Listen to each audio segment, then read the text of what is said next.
both of them just start multiplying out of nowhere. Jesus. Yeah, thankfully we don't have another Philadelphia fan though. Like all you have Oh to do is yeah. be a Heat fan, and then we can't do nothing. Apparently, fucking Oh wow. impressive shit last night. The fuck. Oh wow. Yeah. Oh, Trey Young must have got PTSD when he saw you. Jesus. What? what? Wait, what? You know what I'm saying? Joe, let's move on. Hello, guys. We don't even know what you said. That's what we trying to figure No, out. we're What you real. I'm said. like lost. What did he just say? It is Bro, episode 3. What did he say? And Not for And real. here with me, we have Here with Lerod. you. What? Yeah, have no, for Rod. real, here with me is crazy. Excuse me, sir. Watch out a little bit. What's going on? Who's this podcast? It's your boy Casual, and we're back with another episode. This is episode 3 of the regular season, which means this is the 3rd week that we're making it past another bunch of great games and further evidence on why players are better than Giannis Antetokounmpo right now. Zeno, what's going on, man? Yeah. Hey, what's up? Hello. Okay, all right. Okay, Rod, we're gonna have to keep you on a minimum of words for you. Good lord. no, for real. Rod, what's going on with you, brother? Shoot, just another day in sad Hawks world when we play Miami. You guys caught some PTSD right there. I don't, bro. I to be honest with you, I get so confused with not just like the Hawks, but the Heat. Why the hell does Bam have like he decides when he wants to be dominant? I mean, he's been It wasn't, dude. It wasn't Bam. Yeah, Bam I was had gonna say, 26 and 16. I watched the game. Yes, Bam did what Bam normally would do, but it wasn't special. Whoa, that's not normally what you would do. That's what I'm saying. That's not normally what you do. I'm sorry. Against You us, saw against him us? the last playoffs. Against us, that's not normally what you would do, bro. Like Well, he as far as- chooses when he wants to like dominate, and it's He like wasn't the one beating us. Yeah. Fat Boy and the rookie was beating us. It was really you talking pissing me about off. Jaquez Jr. Yes, and I knew he was nice, and I told it when we were doing preseason. I was like, that dude is nice. Yeah, Oh, we was I watching guess- the summer. We was watching the summer league. Yeah. Yeah, so Yeah. he You showed said what the did fuck it? up. I see you talking about Jaime Hawkins. Yeah, Jaime. Yeah, that bro is him. Bro was nice. I ain't gonna say he him, but he nice. He's him scoring wise. Man, that nigga's You guys, man, you Bro, guys in this My thing is, bro, the Heat, bro. Literally, when it came to Bam, Bam has just been on a nasty stretch recently. So this is why I got to give him credit. But like, his father's on our team right now, bro, and he couldn't send him yesterday, bro. Not yesterday, but you know what I'm saying, on Saturday, bro, and it just made me sad, bro. That is just actually I'm tweaking. Wait, what? Who's his name? He's talking about Clint. Clint. Capella. I was about to say Clint. Oh, That's his pops, bro. is it? Literally, bro. What? Do y'all remember what he did to him in the play-in? Like, bro, this is a regular occurrence from Clint and him, bro. Like, I don't know why, bro. I'm sick, bro. Why do you think like Clint gives Bam of all like him being like a top 10 defender? Why is Clint the player that gives him trouble? Because Clint be outboarding the mess out of him, bro. He can't grab the snack no rebound. So if your whole job is to sit there and you're not even you're meant to guard like some of the best players on the offense or the offensive players on the other team, and then after that you still go grab the board, but then like you're getting boxed out by Clint Capella all game, like bro, and Clint Capella's playing defense on you all game. Like it is what it is. Look, I'm looking into this. Is he out rebounding the shit out of him? I don't know about that. Not this game. Oh, Not this game. not significantly. No. It's like a rebound. It's like a But rebound. I ain't gonna lie to you. Clint was out most of the time, so that might want to tell you something. He was in foul trouble real early, Yeah, if you and get clear still foul was able trouble, to keep up with him. Yeah. I'm just saying. Yeah. If you get Clint in foul trouble, you're gonna be able to. You can win games from the Heat and like the. Yeah, hell no. Bam, No.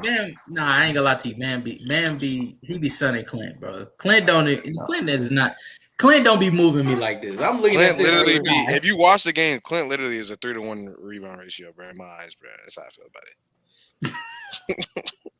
Whenever they're on the court together, it's a 2.5 differential when it comes to grabbing them rebounds, right? Okay, so now we have two separate Hawks fans here, realistic fans and yeah. All right, my boy. Hey, it's a beautiful sight to see somebody that watches just as many Hawks games as Rod that has a different opinion. This is a beautiful thing. I don't see him dominating like that. Like Jalen Johnson didn't show up. Murray That was literally doing yesterday. his I'm talking thing. about in totality, bro. We talking about one game out of. But I was talking about yesterday. Yeah, for sure. I was sad because of yesterday. Yesterday. Because yesterday was the first game he played this season, and Butler wasn't even on the court. Yeah, we don't talk about that, bro. That game didn't happen. All right, bro. Fair enough. Cash, what you got for me, Cash? You say I heard you had a question for me, big yeah. Well, all right. Before we get to that, real quick. Last week, Zeno went toe to toe with the GOAT. Baby toe. That was a baby toe. Mr. Dillon. That was baby toe. Yeah. Nah, it was light work. And so we wanted to ask Zeno, how you feeling about, that was the hand-to-hand combat. I don't know how you two glazed him that hard. I actually like that conversation because it was just me and him having two different opinions. To be fair, I feel like it was close by one, but if anything, I don't care how that debate. But I just left. I left with a different opinion. I understand it why he said what he said. I just disagree because his reasoning doesn't. He just said how that. Did you win?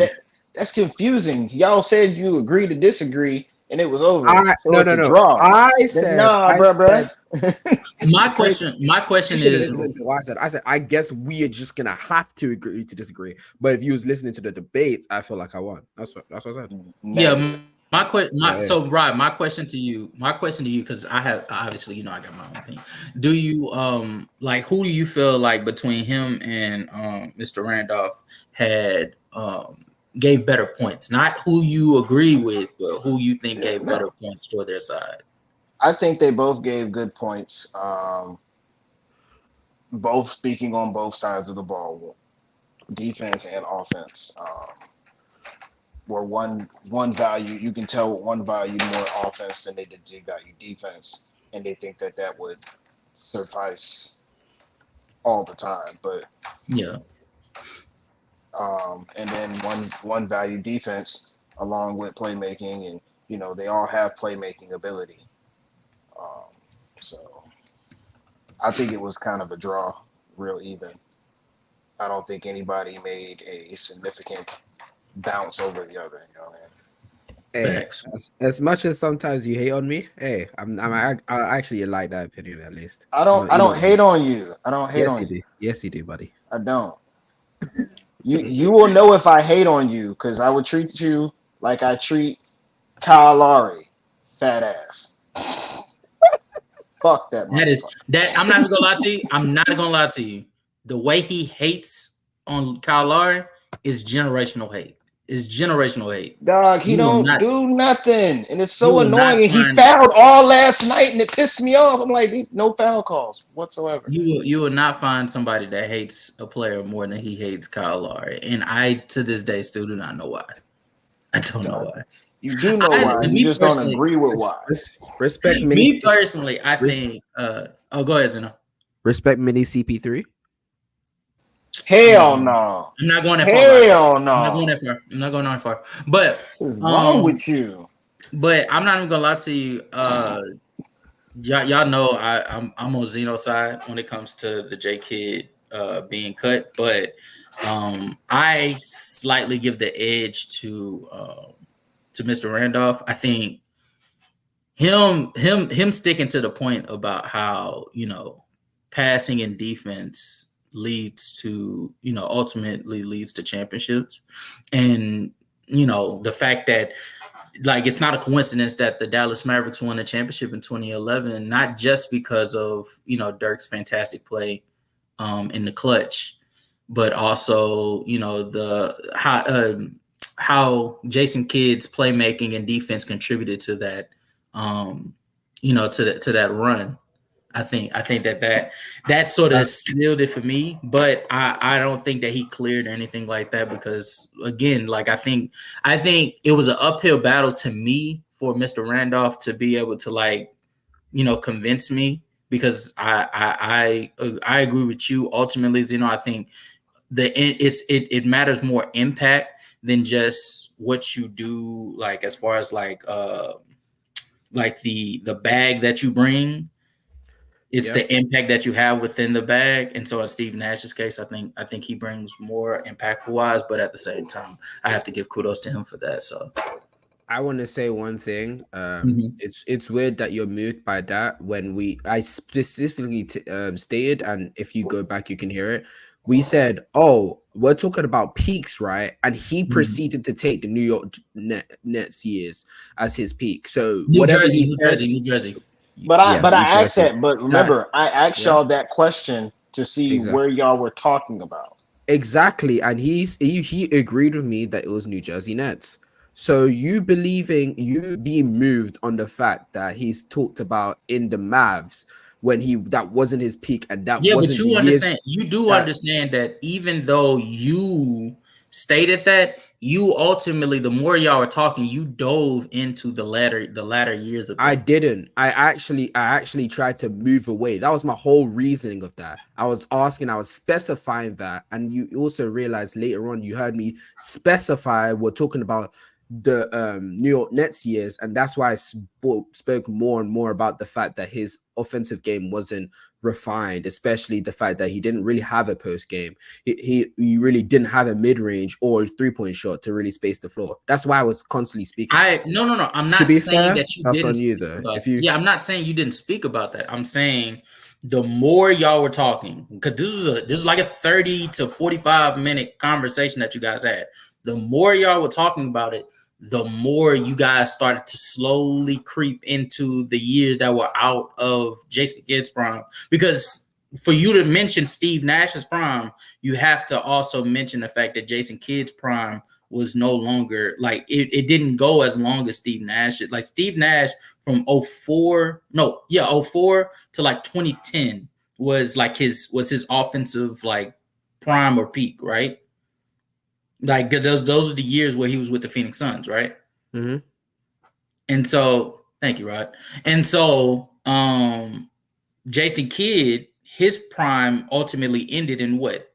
06? Like his peak? Yeah, carry on. Yeah. So, like, the more you guys are talking, you were talking about Steve Nash and how it developed like into that end. And he started bringing up, well, around that time when Steve Nash was still in his offensive peak, Jason Kidd was being impactful for the Dallas Mavericks around that time. I'm almost certain he never said that, but go ahead. It's fine. Okay. Well, he didn't say that verbatim, but that's what he was essentially alluding to. Yeah, he was alluding to that. We were all talking about that point where fair enough. And so that's what I'm saying. I'm saying the more you guys are talking and he dove into that, I'm not saying it made me say, oh, well, I'm on his side now. I'm saying that argument, like him being able to sway that, moved me because it was an uphill battle from the jump. Fair enough. Yeah. But all right, Rod, you ready? So we're gonna start with the first topic. All right. We're gonna be talking about the Memphis Grizzlies versus the Utah Jazz. This is a weird topic to talk about because none of us care about the Memphis Grizzlies or the Utah Jazz.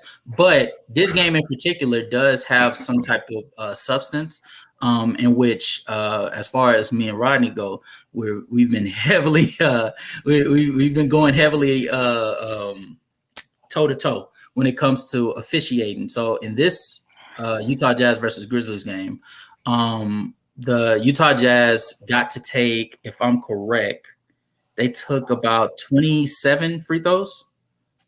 Let me check and make sure. Yeah, they took how many free throws did they take? They took 29 free throws and made 27 versus the Memphis Grizzlies, who only were able to attempt 13. But the Memphis Grizzlies got 23 fouls to the Utah Jazz's 17, and it ultimately undid the Memphis Grizzlies. Not to mention, their star, Jaren Jackson Jr., was given 2 technicals early on and basically made just kicked out of the game, and he only played 23 minutes for them. So this ultimately leads me to a video where the head coach, Taylor Jenkins, essentially went off on not necessarily the press, but to the press about the injustice that is NBA's officiating at this point. So I want to show you guys this clip real quick, and then we'll get into the topic. Okay.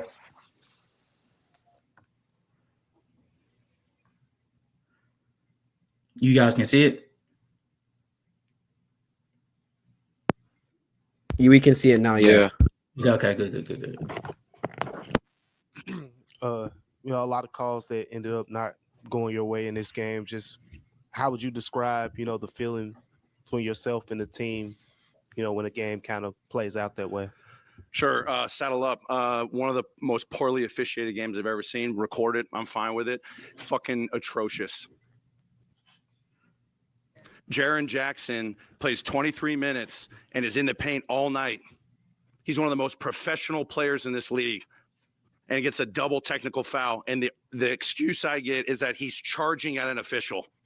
It's called de-escalation. 29 free throws to 13, and I'm not that coach. You can go back in history. I've done this one other time. Our team is competing their asses off.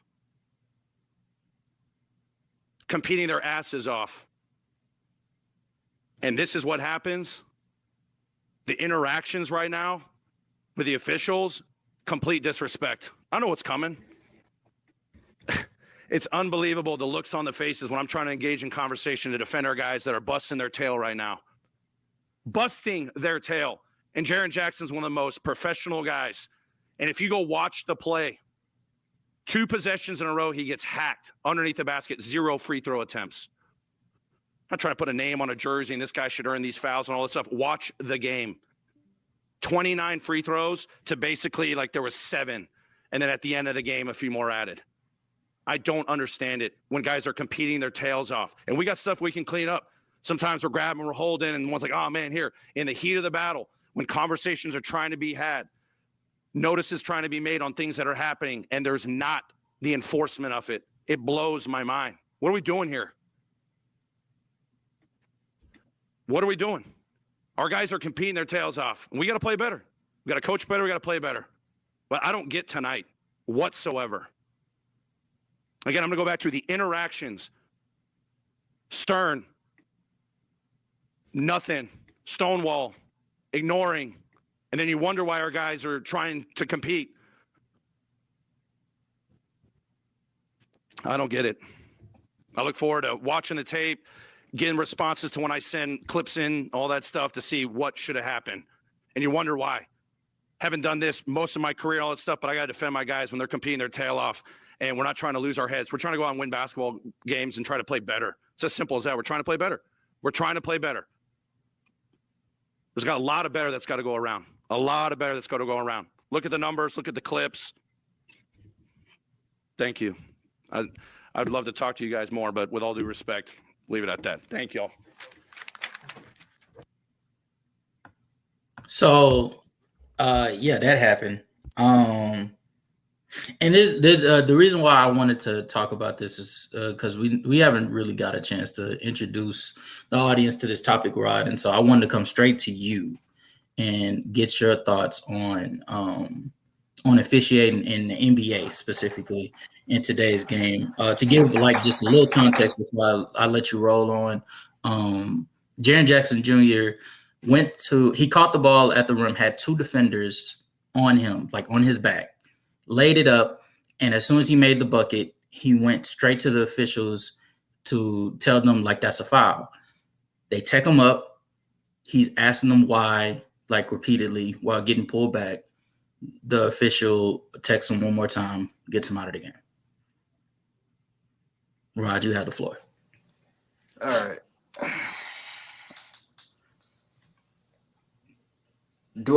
I don't feel that warranted a double technical, but if you look at some of these referees and these giant 6'7", 6'9", 7-foot monstrosities walking towards you every time, because everything is a foul, apparently. Everything. I went to the hole is a foul. You can't continuously cry for fouls every play, because it slows the game down and it takes the ref from doing what he needs to do. But that, I don't know. I didn't watch that game. I did watch the Warriors game there last night, and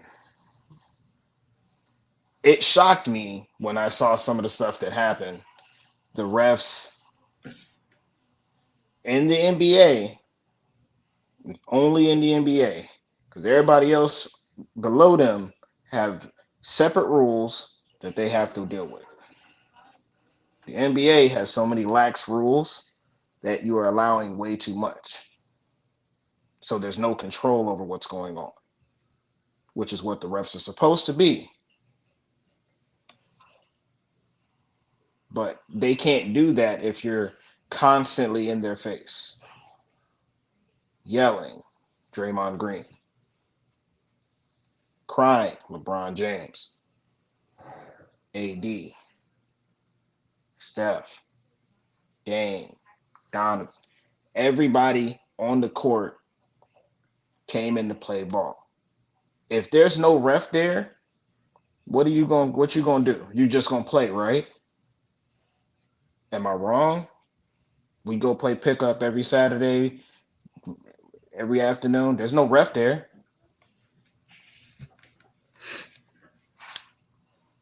I think the main problem about like that logic is, like, fair enough. Some of the guys like flail and flop and whine too often. Luka Doncic, the James Harden in his prime, taking advantage of the rules and such, and Trae Young currently, those type of players. But at the same time, a foul is a foul. I go back to last year, during the times where the Lakers were going on a losing stretch where they lost to the Dallas Mavericks and the Boston Celtics, where LeBron would make these plays or Russ would make these plays while in the lane, creating the contact as you're taught to, and they're not getting the calls. They're not getting rewarded with the calls that they're creating. And it's one thing to make the mistake once, right? It's another thing to make it like habitually, like you're a habitual whistleblower for some of these players, because you want to be the one that says, nah, not today. You're not getting that. No. First off, you don't go and create the contact, because that's a foul on offense. 1. 2, if you're going strong to the hole, which the LeBron one in Boston, I agree with you. He didn't hit him on the hand, he hit him on the arm. I agreed with you on that. But there are 6 eyes on the court watching 10 grown men move faster than a child or a teenager on the court. They're not going to catch everything that we see from a camera.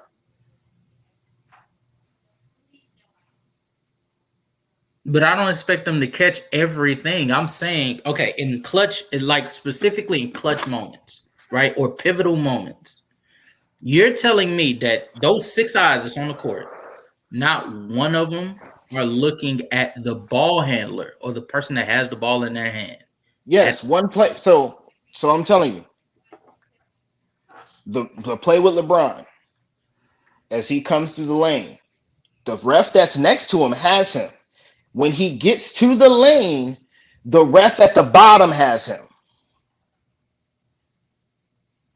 Not six eyes staring at just the ball handler, because there are other people moving. There are other fouls possibly happening away from the ball.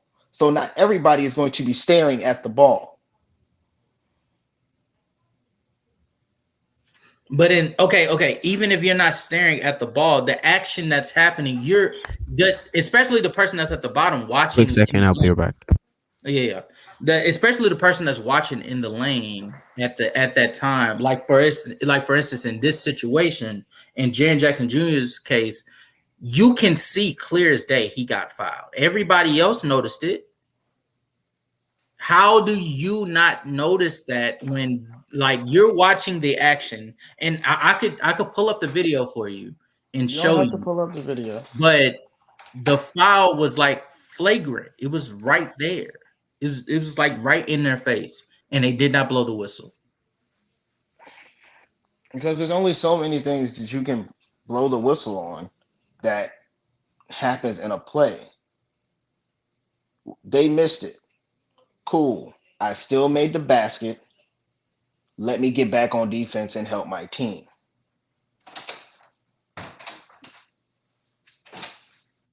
JJ, do you have anything on this? I don't really have much to say, other than when you're, like you said, when you pointed out the foul trouble, you were able to notice that, like Taylor Jenkins, what he was saying, you could tell he was very passionate about how he felt about it, clearly, because as a coach, he should be, especially in a situation like that. Is blatant, basically, what he was pointing out. You pointed it out, you bring it to the league. The league is gonna either ignore it or they're gonna not ignore it and fine you, like how they probably have already done with his comments. And if they find him, after this game, is going to really show testament to see what the league's going to talk about with the officials and other things. So, I don't really have much else to say other than the fact that, they're just going to have to keep on playing their brand of basketball. They're playing the Clippers right now, and they were doing pretty well. So it is what it is. You feel me? Absolutely digging. Yeah, I do agree. There's a lot of mistakes happening in the NBA with how they're using the review. So last night, play happened with the Warriors in Cleveland, and Draymond the Warriors stole the ball, came down and made a layup.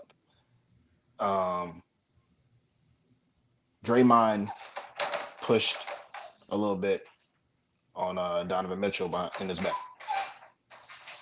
Now, after that wasn't a call. They made a layup. They came back down. Donovan made initial contact, not going for the ball. They called a foul. Cool. Problem is, they went back to the review and they went back to another play before to find that out for what happened, and they shouldn't have done that. Excuse me. Real quick, I want to show this to the audience real quick. So it looks as if Desmond Bane gets into the lane. He goes for a layup. He misses the layup. Jaren Jackson Jr. catches the offensive rebound, lays it in, but he is getting fouled by John Collins, and it looks like Jordan Clarkson. No foul call was given to him. He then approaches the ref, albeit it's rather aggressive. So I'm understanding of maybe one technical, okay, but it's just like he's not even like what's the word? He's not even acknowledging the emotions that go within. Okay, so he made a call. The problem is that he made a call. Now he has to go and report that call to the desk, to the table. Mm-hmm. You are now preventing him from doing that if he has to now communicate with you before he has to do his job. But that's the case when it comes to when you're in the NBA, the basketball player that gets fouled, if you do not make that call, you know they're coming to you. That's Why would they great. And they've always done this where they go to the table and address the table for the call. You've That- seen them do that. I mean, Then they'll address that afterwards. we've also seen them ignore the dude too, so it doesn't matter. Yeah, like it's not like they sit. It's not like in every situation the referee is to give them a technical if they're not giving them the time to report it to the desk. Typically, you'll see the referee hold off on them and go to the desk, and then I'll come back and explain to you, later what's going on here. Yeah, but it looked, if you're watching that video, it's like he's not allowing the ref to do the job he's supposed to do. He knows he's supposed to go on the dressing ref table. not only has the facilities to do that, but he can also go and call over other refs so that way they can handle the situation while he goes to do that, and then they could talk about it, and then he'll come back over there. So once again, I mean, everything we're saying right now, and I'm pretty sure by the way you're talking, you sound like an official, but still, like, I've watched this happen multiple times in multiple scenarios. Everyone knows getting 2 texts for basically absurd, basically no reason, when he's not going to hit you at the end of the day. Like, and if you feel like you were in danger that much, you could tell when something is actually a very dangerous situation was not.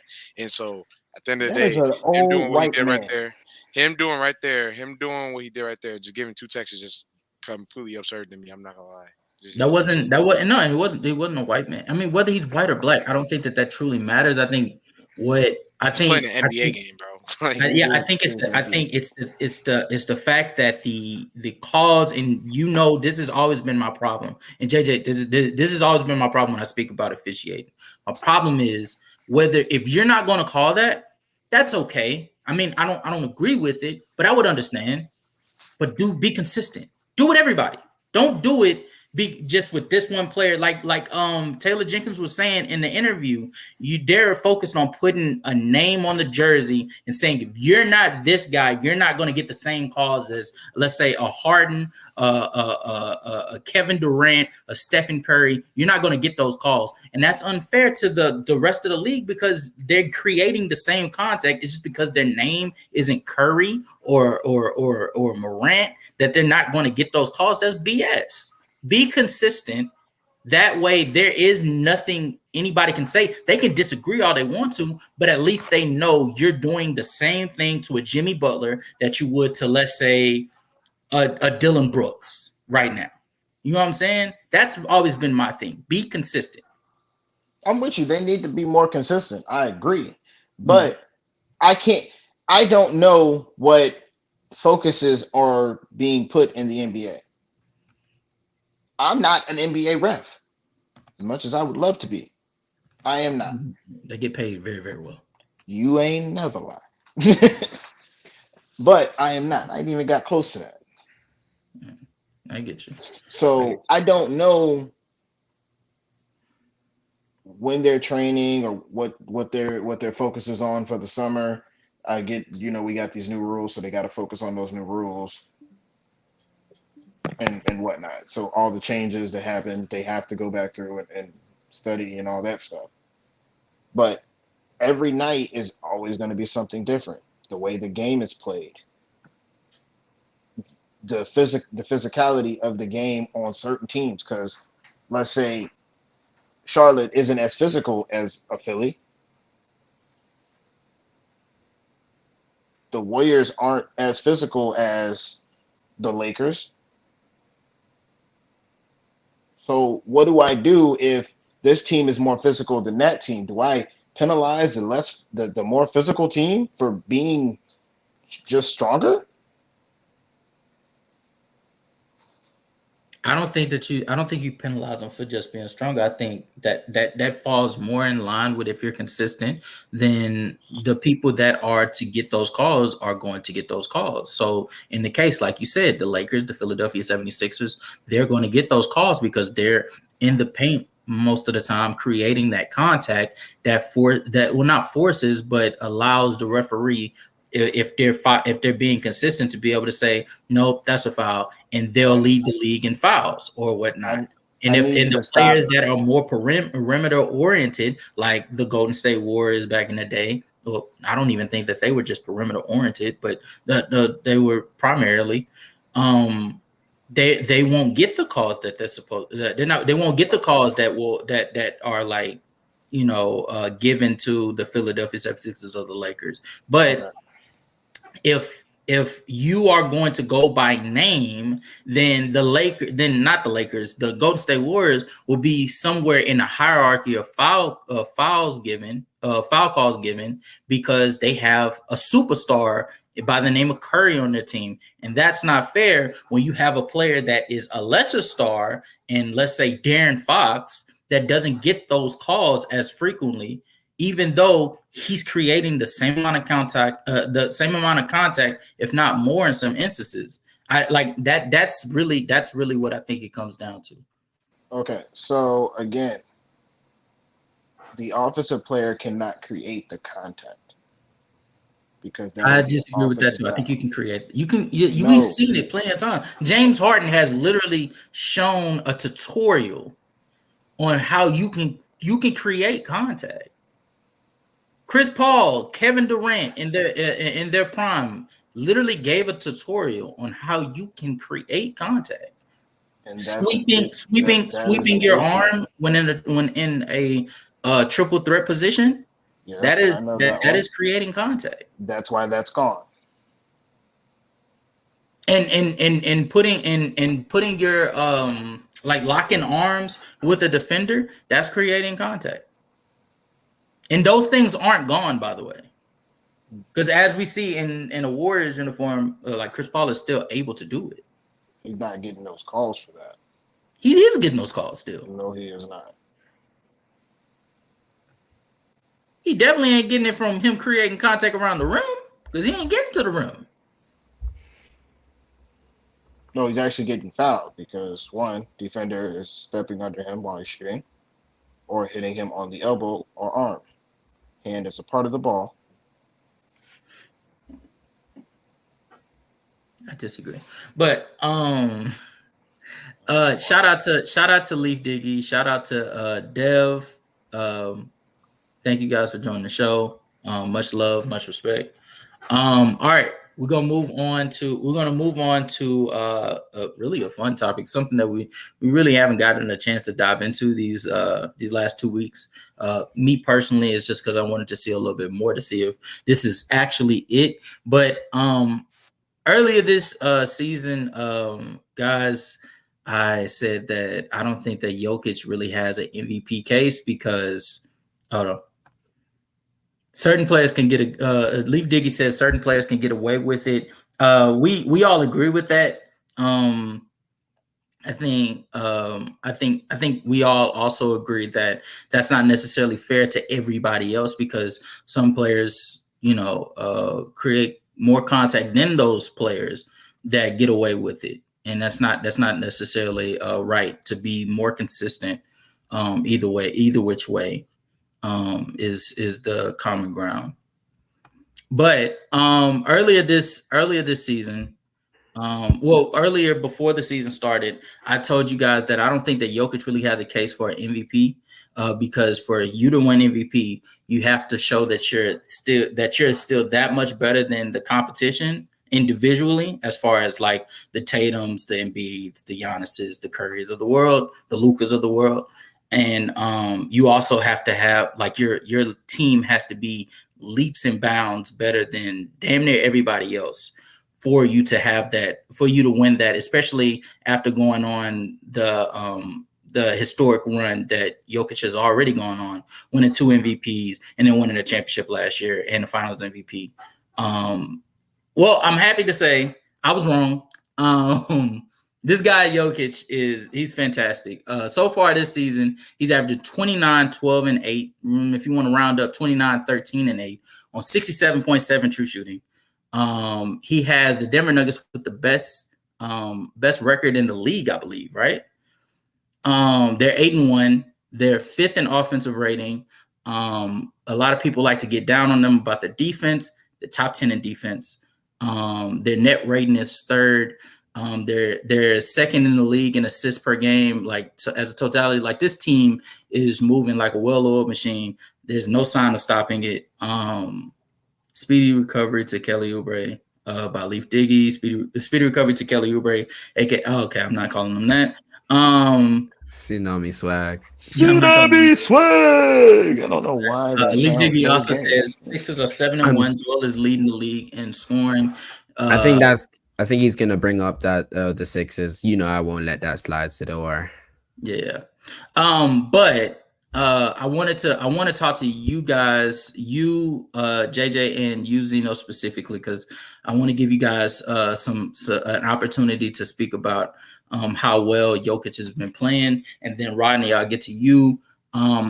What's Jokic's MVP case so far this season? I'm not the right person to talk, so I think you should have someone else talk about that. Why not? Why not? Because I want to speak about the Sixers. So no, but you have to. We talking about Jokic. Yeah, you have to speak about Jokic first before you get to. I'm gonna be real honest with you. I was trying to make that as my reasoning, but I haven't really watched much Nuggets games.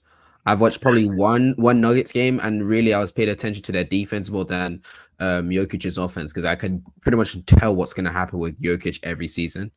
As an offensive player, he's one of the best, most consistent offensive players. So I don't need to talk about that. I was looking at their defense. Their defense looked like a well-oiled machine. Like there's not much defensive breakdowns. They're constantly moving in rotation. That's what I wanted to talk about. If you want me to talk about that, then sure. Absolutely. Payne Watson and Christian Braun slid into the starting, not the starting, but the rotation really well. We thought that losing Bruce Brown and Jeff Green was going to be a big issue, but it turns out, nope. They really don't have. They've just been moving like normal with these two sophomores at this point, and I think that's pretty much what I have to say. So. Although Christian Braun, I saw one. I think the game that I saw him try to do some shot creation. I was like, "What is going on?" Other than that, yeah. Right. Yeah, he's just trying to find. First of all, he's just trying to find his fitting in the team now. I think he has, though. I'm not gonna lie to you. I think he has. I think early in this season, I think Christian Braun is really just like they. I think Mike Malone has sort of pressed on him, sort of like the taking on the Bruce Brown role from last year, right?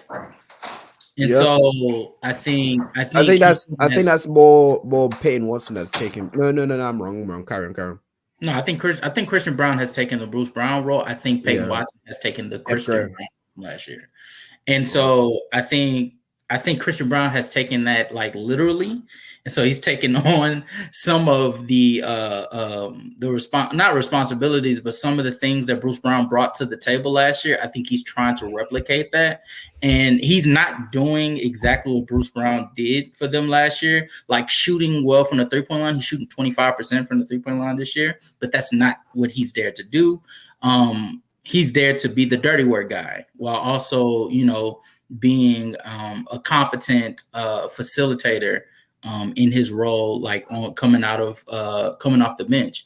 And so I think he's doing that very well. I think defensively, the same things that we were seeing him be able to do in the postseason, I think he's transferred that over pretty well into this year for the regular season for the Nuggets.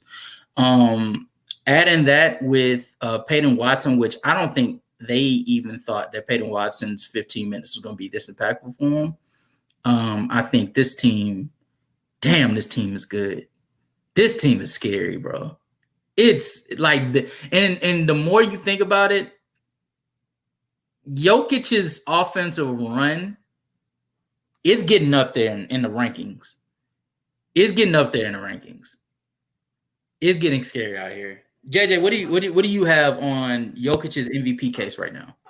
Honestly, bro, when you was talking, bro, when you first started, right? I thought you was about to say that Jokic had like no case and a whole spiel. He did say no, that. I'm saying I thought he was say gonna that. continue that. I thought he was gonna continue that this week. So as in like he was gonna sit there and be like, yeah, it's over with. He's not better than the rest of his competition. And I was about to be like, yo, I'm not gonna lie, bro. this is peak chatter in my ears right now. Bro. I'm just gonna keep it a stack because I was like, there's no way at this point of this, even at this point of the season, we cannot sit here and say that Jokic isn't better than his peers. Like, like the center gap right now. Aside from actually not even aside from Embiid, the gap for centers. Watch your turn. Watch your turn. I don't care. No. Give it to him. Give it to him. Tell him the truth. Tell him the truth. Give it to him. Pause. Nah, bro. You gonna get all this. What? What? All right, now you ain't Embiid. Put Zeno on the tight zoom because we got to see B-ball Paul right there too, right? Look, because he's better than him too, and we already know this. But he's part of the centers that I'm talking about, right? The center gap. Yeah, you see that number 44 right there? Oh yeah, he clears him. And the dude that starts over number 44, he clears that dude too, bro. The gap for centers is just that big, bro. And he's the second best centers on that man's team right there, right? And the gap for the centers is that big to the point where I gotta really start seeing like how good Jokic is compared. Like I already thought he was he's the best offensive center ever, in my opinion. Like that just happened after the last 3-4 years of me witnessing what he's doing, right? And this year is just solidifying even more. And so now he's the best offensive center, in my opinion, that we've seen in freaking ever, right? Since since Shaq. And you just keep it going to the point where now in this league, he's going against guys and they just can't do nothing. You can't stop him. There's just nothing you could do. You could go on the defensive end and bring him out the paint, but what does that mean if he's just going to go back on offense and just give you the bucket right back or do whatever? It's just anything you get him to do on the offensive end, it's just he can do it. And that's why I just got to give him that. I got to give him that credit. You feel me? At that center position, as big as he is, he's able to understand where his teammates are, understand the different actions, the different sets that they run on the offensive end. The fact that he's able to even have the ball outside of his hands, even though it's better to have the ball with his hands, but he can have the ball. He cannot have the ball and still be very, very, very effective and very like you need to know where he's at all times, bro. So that's why I got to give him his credit, man. So. Yeah, it's crazy out here. Rod, what are your thoughts on Jokic's MVP case? I mean, like I said at the beginning of the season, it was always his to lose. There's no other big man that plays the way he does and as efficient as he's been doing. Like, even with Jamal Murray in and out of the lineup, they're still playing well because of Jokic.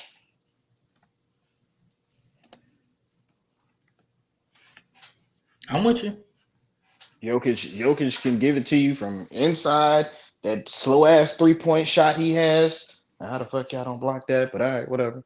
The reason why because it's unblockable. It's the same way y'all view KD behind his head. Wait, time out.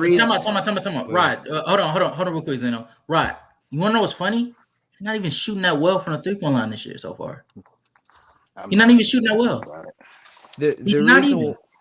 The reason why it's hard to block his shot is because, firstly, one, he's a 6'11" center, and two, the way he shoots from behind his he shoots from behind his head, and he has a high release point, so it's really hard to guard him as well. And he sometimes arcs his body a little bit backwards to even make it harder to actually block his shot. That's why.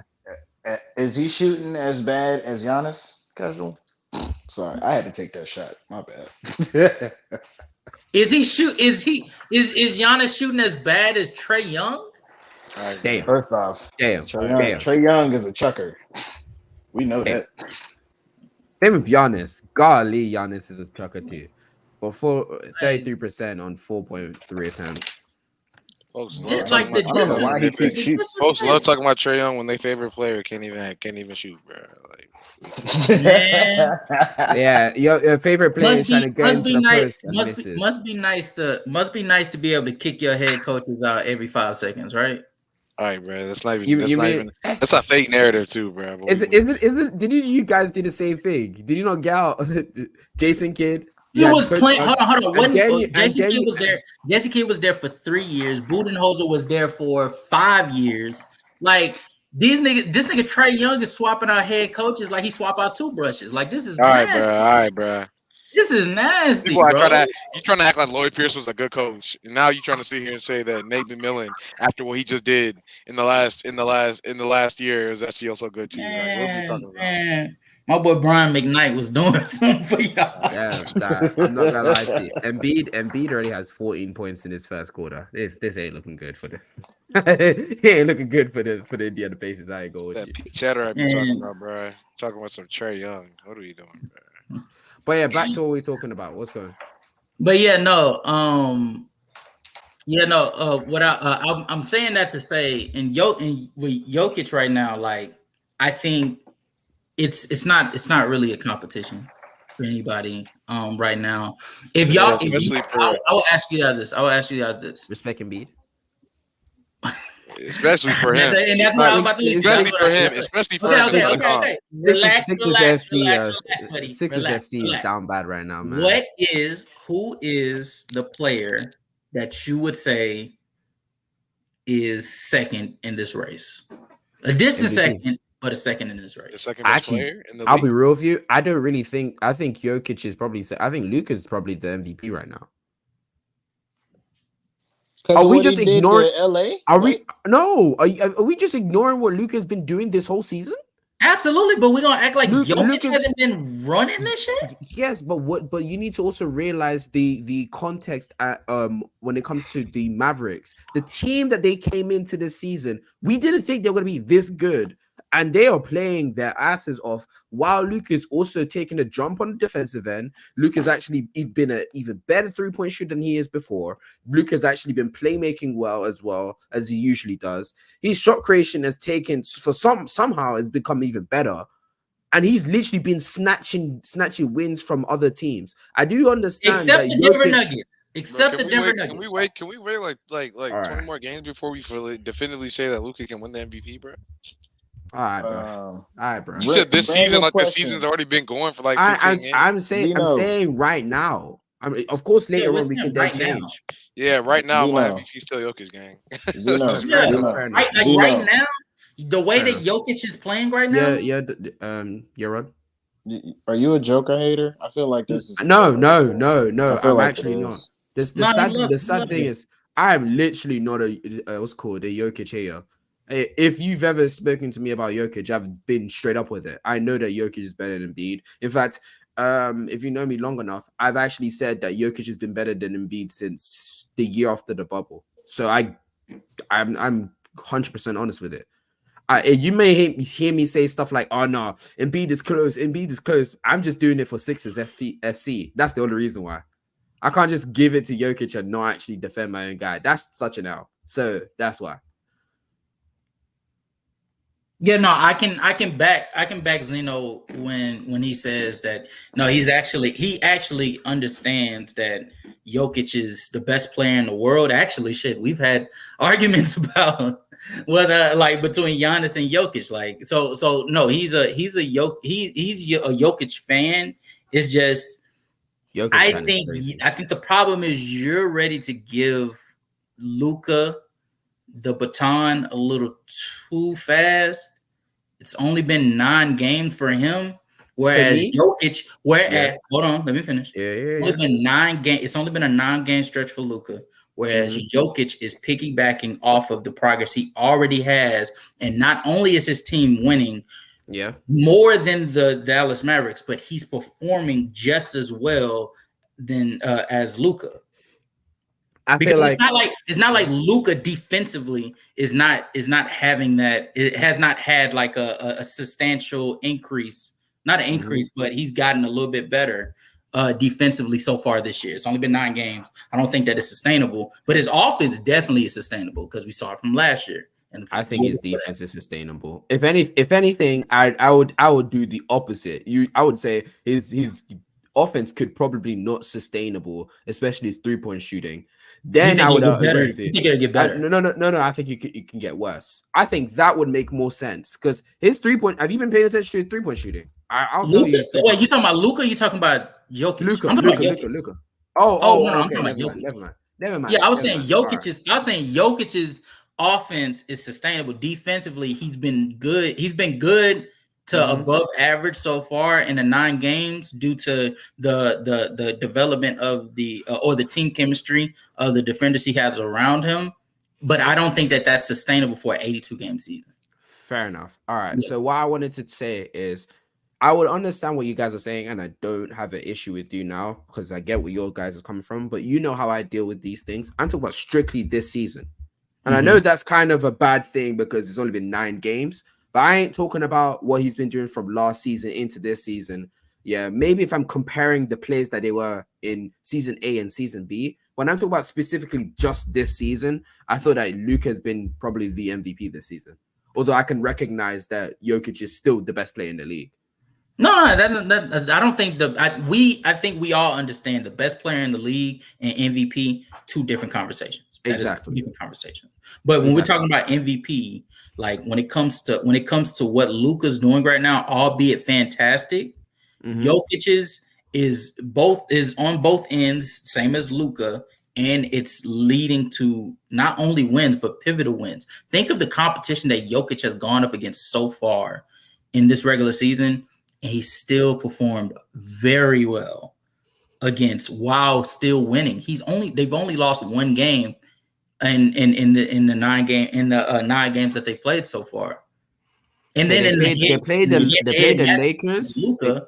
Okay, sorry, my fault. No, I was about to say in the head-to-head matchup against Luka, Jokic outperformed him then. So I would still give the nod to Jokic. Because I'm looking at the team.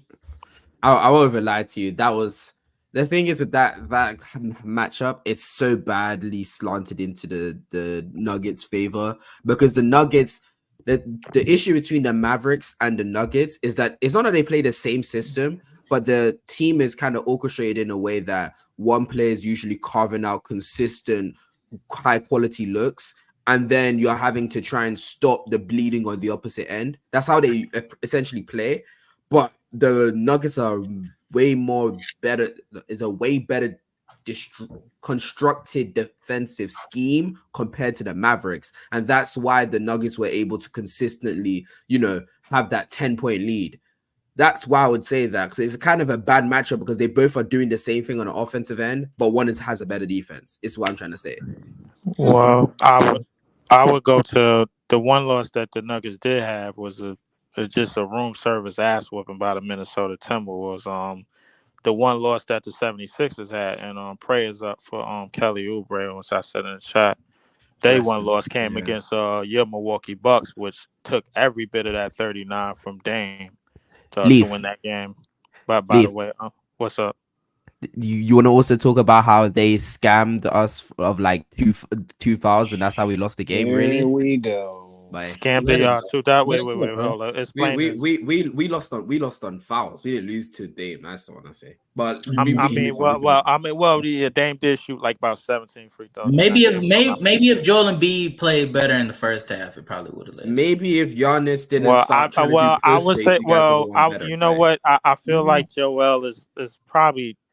He has to be the easiest target, bro, in the NBA right now. It's because it comes down to when Casual says, maybe if he played better in the first half, or maybe if he played better in the second half in one game, or maybe if he played better in the first half the other game. I think that the graduation of this team, when I look at guys like Maxey and Kelly Oubre and Tobias Harris, man, it's just the trust that he has more in this team, man, and the trust that he has more in the others, and how they playing more together, just at least for so far this season. Now, how is it going to end? We don't know. I think it would end much, much better than it ended with Doc Rivers. But Nick Nurse has to be a testament to that, and a testament to how they playing a lot more better on defense. But as far as Joker goes, obviously just surgically picks defenses apart, bro. And I think the half court set that they're going to be running from this point on out, man, as long as they have Joker, bro, it's just a half court set, bro, that doesn't come up with too many empty possessions. I think the only team that really gave them problems was the Minnesota Timberwolves, who just so happens to be the number 1 defensive team in the league. And with the 76ers case, man, everything I said, but between Joker and Joel, when it comes to production, I think center to center, I don't think we've seen a center battle like this in our lifetime, bro. Like you could probably go back to I was around in the mid '90s for the Shaq and Ewing and David Robinson years and all of that. But in terms of the big man, like the numbers that they're putting up is just astronomical, man. I was just about to say I've seen it before.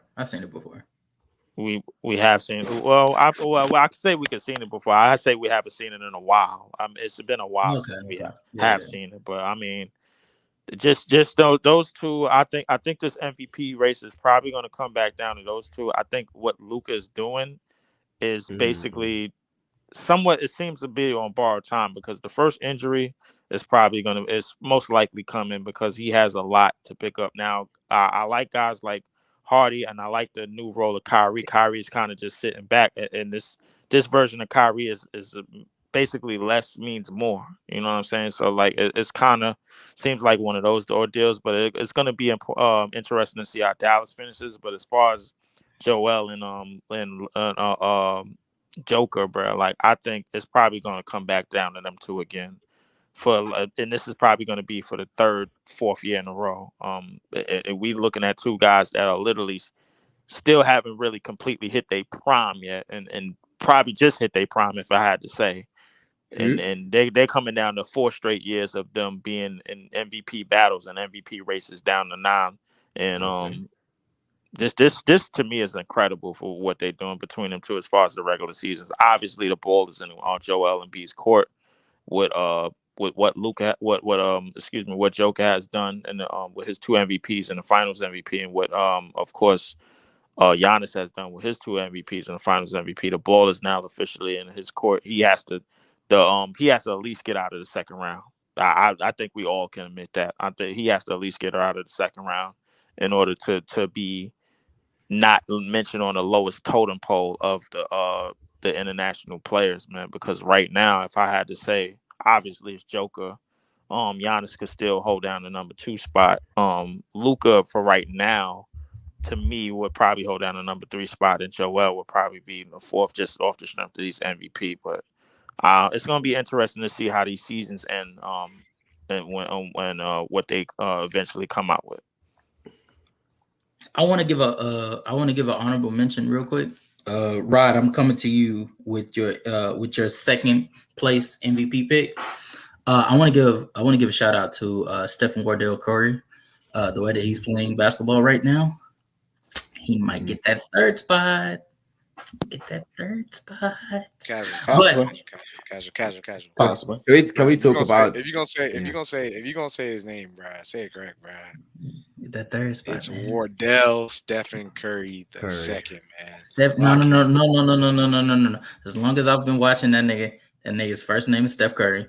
Wardell. No, we're not doing this. We're not doing this. Nope, we're doing this. We're doing this. Go look at go I did. go In the middle. Your pick. Who's your second pick? Fuck it. I'll be back. Bro, trying to say Wardell's name is Steph. Right? What are we doing? It's middle. It's the middle. Oh, Rod is not here, but I do want to I'm add. right here. What are you talking about? Okay, then it's because Rod's you muted right yourself you muted yourself when Casual asked you a question. So I was like, okay, he's not here. Well, y'all But were yeah, talking. What you want me to do? you right. Okay, go ahead, man. Lock in, bro. Hey, Rod, tell He him didn't his actually ask me a question. He was just saying honorable mention. He didn't actually ask me anything. He did. He said your second pick for right now. I That's what he never said. even gave any picks for. That's why I was confused. That's why I was confused. But okay. It's too early to make picks for MVP. Other than Jokic right now. That's bro, it. just do your way too early MVP. Yeah, it's way too early MVP. Way too early. Jokic, Luka, Steph, Tatum. Damn, no Embiid. I don't know why Embiid's not there, but So we gonna rotate Tatum out for Giannis, but we here.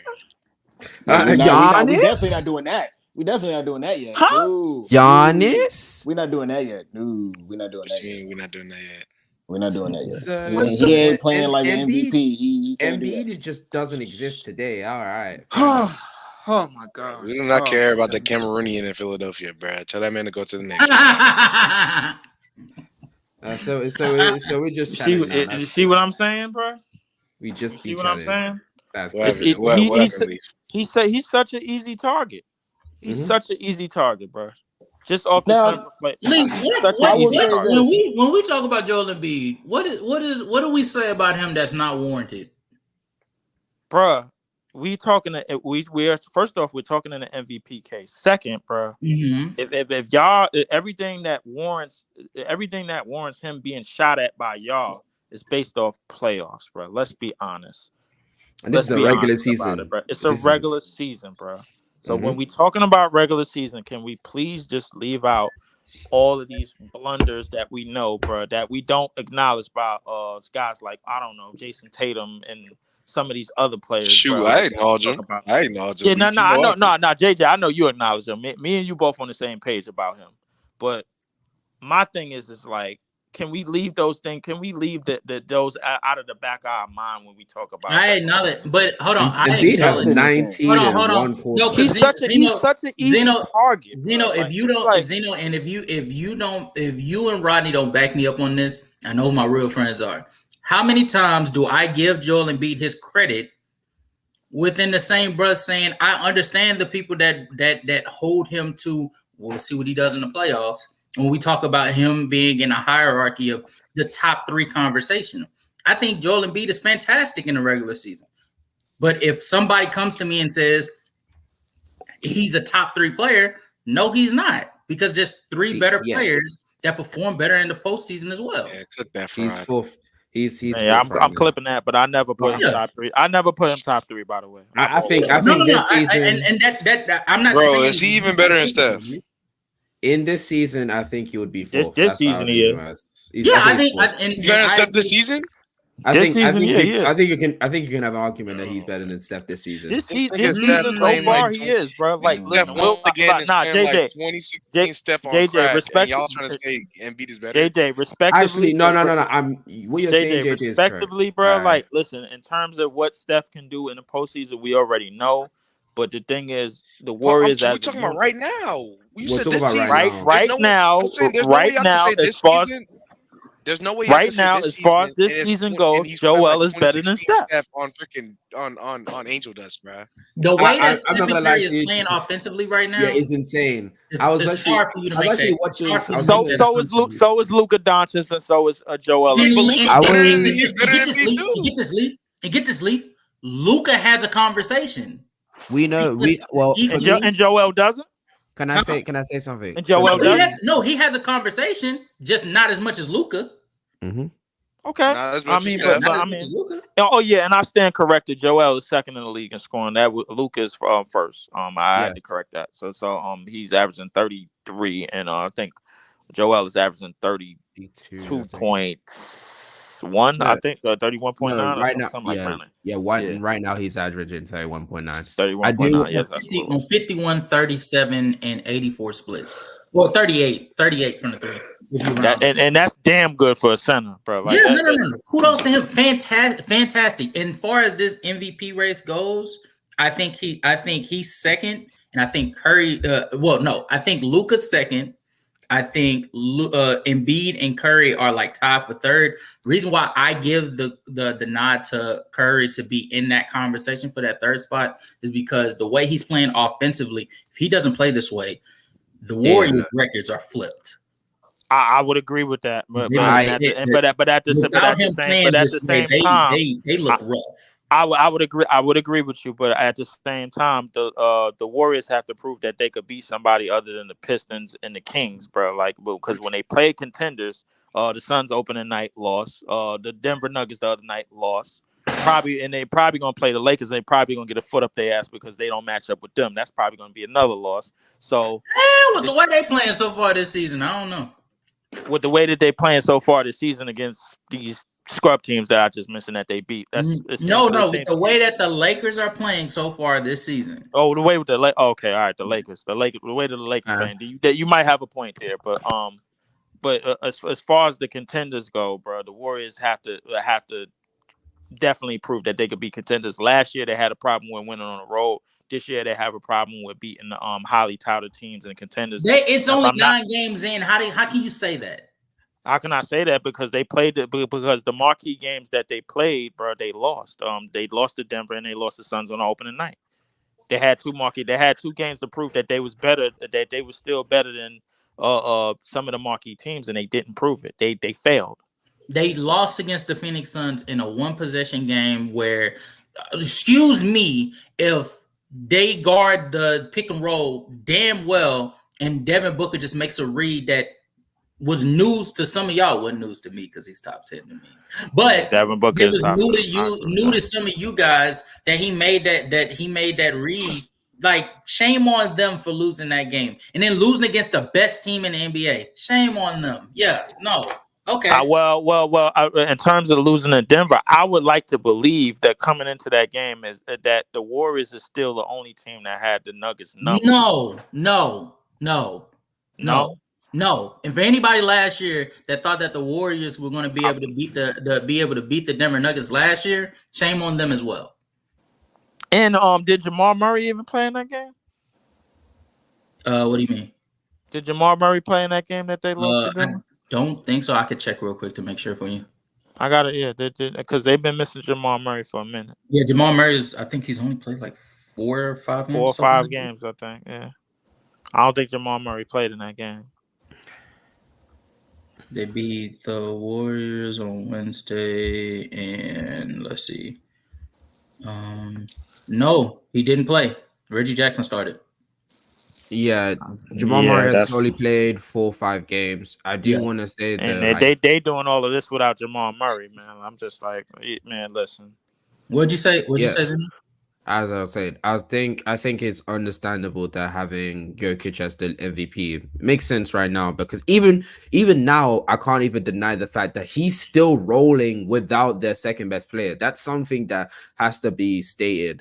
I think in my opinion, I think it should go Jokic, Luka, Steph, then Embiid. I have no issues having Embiid as 4th. It's when I'm hearing you guys not even have Embiid at 4th is what's blowing my mind. That's why we have to key in that. We have to key in. I think it's important to key in that Joel is among how many players that's averaging 29, 10, and 5 right now, bro. I think it's probably only 3. It's fine. And Joel is one of them. Mm-hmm. Yeah, no, let the record show. I'm not one of those people. Joel Embiid is either 3rd or 4th. No. Joel is definitely 4th. I just didn't think that what Steph is doing to me is just it's incredible, obviously, bro. But at the same time, I think the Warriors at the true face of the Warriors, bro, is basically what they could do together. Is when Steph is doing less, bro, that's when the Warriors are really at their best, bro. But so the thing is, Steph is put in a position where he kind of has to do more because of the slow starts of like the Wiggins and everybody else. You could argue the second best player on that team right now is Chris Paul, which is disgusting. But absolutely freaking gross, bro. Like if anybody Green says hi. If Draymond Green would like to say what's up, but okay. Draymond Green would like to say stuff, man. Listen, I would like to tell Draymond Green a lot of expletives, bro. But I'm gonna leave it casual for now. No pun intended, Justin. But I would listen. You're so disrespectful. You're so disrespectful. I am, man. My bad, man. I mean that, but I would listen. Chris Paul as the second best player on that team, bro. Like it's not cutting it, bro. Like they obviously gonna have to do more there. Andrew Wiggins gonna have to find himself. Kuminga is gonna have to get better. Klay Thompson is whatever else they could get out of him, since they basically used him up basically for most of that 5-year run that they had. To be quite honest with you, I don't know what you're talking about. The Warriors are playing just fine. They're playing just fine. I don't think they are, man. They got to do a little bit more. The record. I don't think the record. The record is kind of misleading, bro. I think they kind of No. Okay. You don't want to take the record. Okay, fine. How about the fact that they're top 10 in offense? Top 10 in offense. So is the Brooklyn Nets. Oh, okay. How about the fact that they're above average defense? Above average defense. That's cute. I guess. How about the fact that they're top 10 in assists per game? So is the Brooklyn Nets. Okay, and but they have a superstar unlike the Brooklyn Nets. So I guess if you wanted to mean something, bro, that's fine. But no. But at the same time, hold on, wait. At the same time, for a team that's supposed to be still contending for championships with the way that they play and the chemistry that they always have.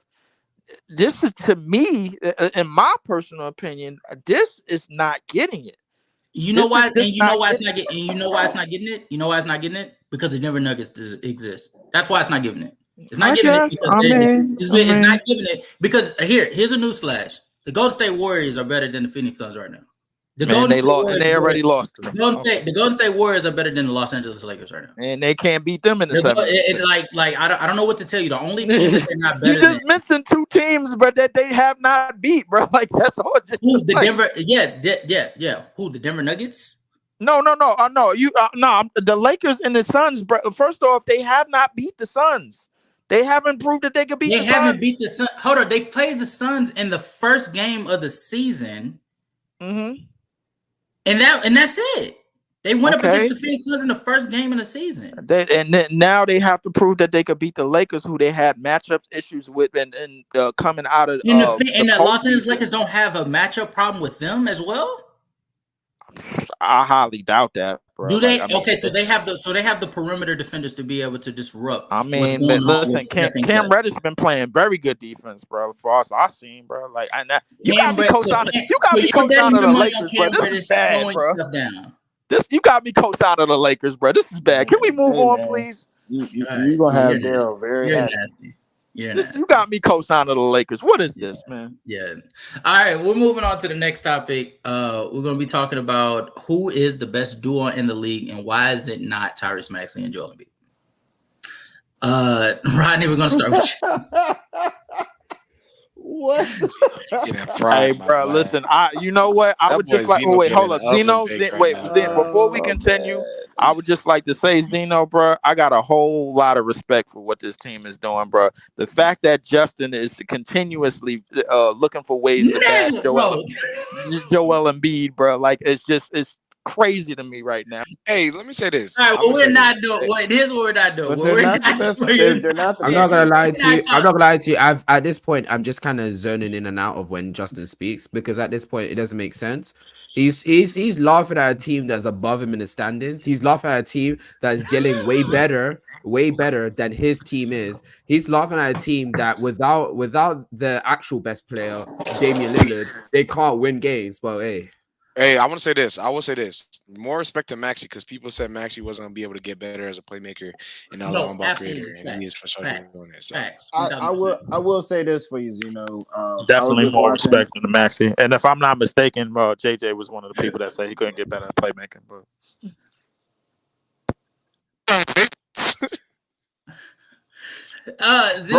Bro mistaking me from everyone else. Like I never said that. No, I never had an opinion on Maxey. Nah, I'm only messing with you, bro. Zeno, you want to point me out as the bad guy, and you're absolutely fucking right. I hate this. This is not the way that this story was supposed to go. The way that this was supposed to go. I'm not stupid. That's why I'm not really happy. Everyone here is sat here thinking like I'm feeling the type way. Let's talk about it, though. Let's talk about it. Because it really wasn't supposed to go this way.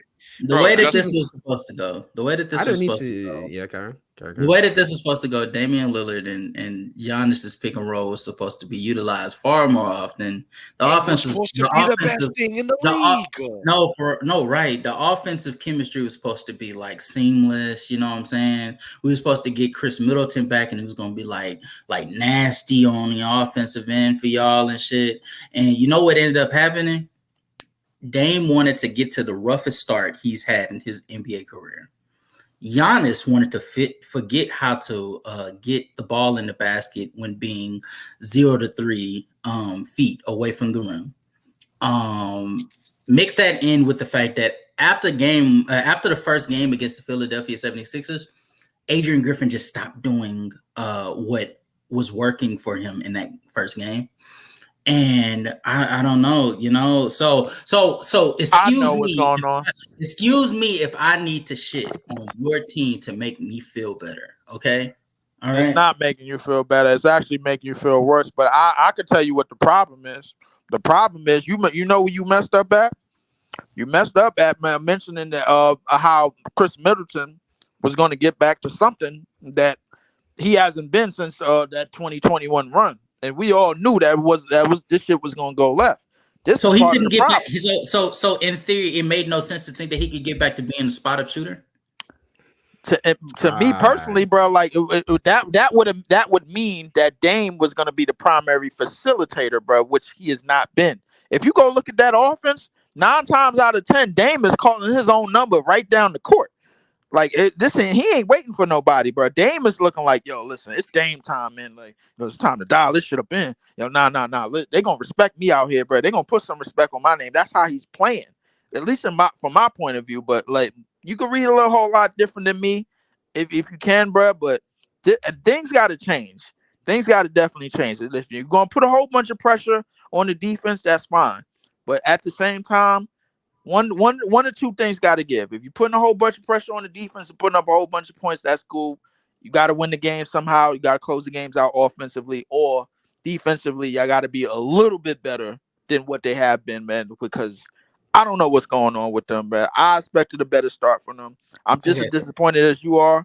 And somehow, some way, this got to get fixed. So 2 things. One, Zeno. When I say Chris Middleton being a better spot up shooter, like I'm saying, like when he was coming back, one of the things that I was excited about was what the pick and roll with Dame and Giannis could be able to do for Chris Middleton, where he could be able to get more spot up shots and he wouldn't have to create as much with him having that, injury that he's been having really for the better part of like 2 years. I figured that would relieve him of some of the pressure. And so he could be able to be more efficient on that side. I wasn't saying he would just be strictly a spot up shooter. So that's one. And then 2, I have zero idea what you're talking about, Leaf. Dame has not been calling his number every time he comes down the court. In fact, he's really just been the problem is not every time, but you get my premise. The problem is him and Giannis are coming down the court and they're trying to play like, no, you take it. No, you take it. No, you take it. And it's like it's no thought. Yeah, it's like it's no thought process of like, let's run a competent offense to be able to give quality looks for Jay Crowder, Malik Beasley, Bobby Portis, Pat Connaughton, Chris Middleton, those type of players. So the problem really lies in the fact that they're being so unselfish between the 1-2 that they're forgetting that there's 3 other players on the court. That's one of the problems. And then the other problem is Adrian Griffin. My God, after that first game where I was excited, I'm like, bro, this is something we ain't seen in the Mike Budenholzer regime. This nigga just ends up turning into a complete terrorist. Like he ends up running some lineups that are legit nasty. Like it's nasty. You tell me why Marjon Beauchamp is taking minutes at the center spot while Bobby Portis is on the court with him. That's a damn good question. And to be honest with you, that's a damn good question. And to be honest with you, it just shows that Adrian Griffin, if I'm got his name right. That's his name. That's his name. Yeah. Adrian Griffin, bro, like he got a lot of things to fix as well. You know what I'm saying? So like with him taking the minutes that I would like to think that Beauchamp was gonna be the guy that was gonna get unlocked as one of the premier defenders on this team. That's what I would like to do. That's what I was going to assume coming into the season. But him having him at that center spot or wherever that you said he was at, that's beyond me. I mean, if I had to think, listen, if you wanted to run small and have certain players at certain positions, that's fine. But Beauchamp at the 5 or 4, whatever he was running them at, that's just beyond me. I couldn't answer that for you. But it's a lot of things that they need to get fixed over there, man. Like they did get off to a rough start. Thankfully they not way in the shitter. But at the same time, there's definitely a lot of things they need to fix before they become the elite of the elite in the league and mostly in the East. Yeah, so I'm gonna step off my team because you guys need to hop off. Rod, damn. Who is the best? Hold on.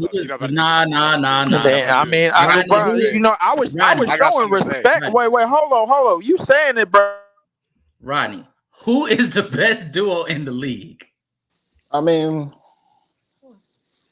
honestly, I don't really know because not everybody's been healthy or been on the court. I was gonna say Jokic and Jamal Murray, but Jamal Murray's injured again, or whatever's wrong with him right now. Mm-hmm. You act like I wasn't showing respect, bro. Like, come on. Bro, he just said his team's not doing as well as he listen, it could be worse. Could be the Wizards, bro. Come on. Get over. I mean, are they better than the Wizards? Let me chill. Nah, let me go There's a lot of duos out there. Let me put my 2 cents in real quick. Now we getting violent, bro. Yeah, come on, bro. I want to still talk about one thing, man. I was over here, a firm believer into this, upcoming season for the Milwaukee Bucks, man. You know what I'm saying? I was saying that they were the best team in the East, bro. I was like, bro, it's over with. Let me live, Jay. I said their pick and roll game was gonna be literally the most efficient play in basketball, bro. It is what it is. All of that was cap, bro, and it wasn't nothing but more cap, and all that was cap. And so Giannis and Dame need to get it together because if they don't do this by December, we want some real issues. You feel me? Because we don't need to see the Celtics trying to go for another finals run again when they're just going to fail once again. You feel me? We don't need to see that no more. I 100% agree with that. We also don't need to see Dame and Giannis not be potentially the best duo in the league because there's just no way you can have that caliber of those two players and not be the best players in the league. Especially with Jamal Murray out. Okay. But at the end of the day, with Jamal Murray being out, the best duo in the NBA is still Nikola Jokic and Jamal Murray. I don't care what y'all say. Like, bro, what are we doing here? He could be out all he wants right now, bro. When he gets back, back in his groove, it's literally over with. They're about to play the most efficient brand of basketball once again. What's it called? About to pull. Mike Malone's gonna be weird and put Jamal Murray on the court with a bunch of bench players. JJ, come on, let's be real here. Let's be serious. So it is what it is. We are serious. I am serious. I'm serious. If it's not them, it's literally AD and LeBron still. JJ. If it's not them, it's AD and LeBron. Good and damn well, there ain't nobody in the Western Conference. If it's not them, it's AD and LeBron. But JJ, Kawhi and PG. JJ, look, real quick. This is getting nasty. Go ahead. Real quick. Are we just gonna act like? And I hate that I have to do this. Shut up, Zeno. Before I even say this, Anthony Edwards and we're just gonna act like we're just gonna act like Joel Embiid and Tyrese Maxey aren't the only duo in the NBA, both averaging 25. We just Anthony Edwards, Rudy Gobert. We're gonna act like the Philadelphia 76ers so far. Bro, you gave us the answer before you asked this question. Stop. We're gonna act like the tandem of Tyrese Maxey and Joel Embiid, led by Tyrese Maxey, because fuck Joel Embiid, isn't leading a top 5 offense and defense in the NBA right now. Like, we're gonna act like Tyrese Maxey hasn't improved on the playmaking end. Like, we're gonna act like Joel Embiid hasn't improved on the playmaking end.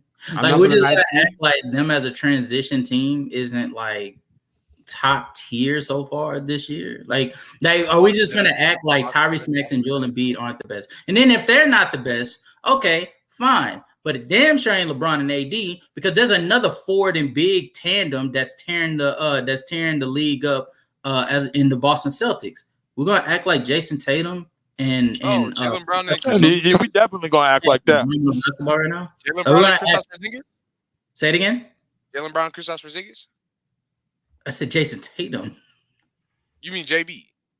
He, bro. I ain't gonna lie. I know. JB can't be in no conversation until I see him go up with his left hand. I'm not gonna lie to you. Ever since that came out about him, I'm not even gonna lie to you. I've been waiting for him to go up with his left. He refuses to. He refuses. I will never forget that video of him on the sidelines in the Celtics game, and he's trying to bounce the ball on his left, and it's rough out here for him. It's rough out here for him. He got some allegations he got to beat before he get better than Jason Tatum. Jason Tatum and Kristaps Porzingis, though, like they're tearing the league up efficiently. By the way, they really not. In the same breath of Tyrese Maxey and Joel Embiid being like the only tandem that's averaging 25 and 5. Do y'all realize that Jason Tatum and Kristaps Porzingis are the only like forward and big tandem in the league that's both shooting 50 and 30 and damn near 40% from the 3-point line? Like, do y'all realize how that's cute? The offense is. That's cute. I'm just gonna wait for you to finish this, and then I have to have my conversation. Oh no! That's it for me. That's it for me. Okay, so JJ, do you have a rebuttal or you good? Bro, I'm not speaking about the Celtics, bro. Like, what are we doing? Exactly. But I wanted to talk about the Sixers because honestly, I will be real with you. I was just gonna let this slide and move on because I wasn't gonna be surprised if you was just gonna keep dunking on us because that's what you just been doing for the most part. So when you actually decided to talk about us, I was actually genuinely surprised. I was like, wow, okay, damn. I hate you. I genuinely hate you.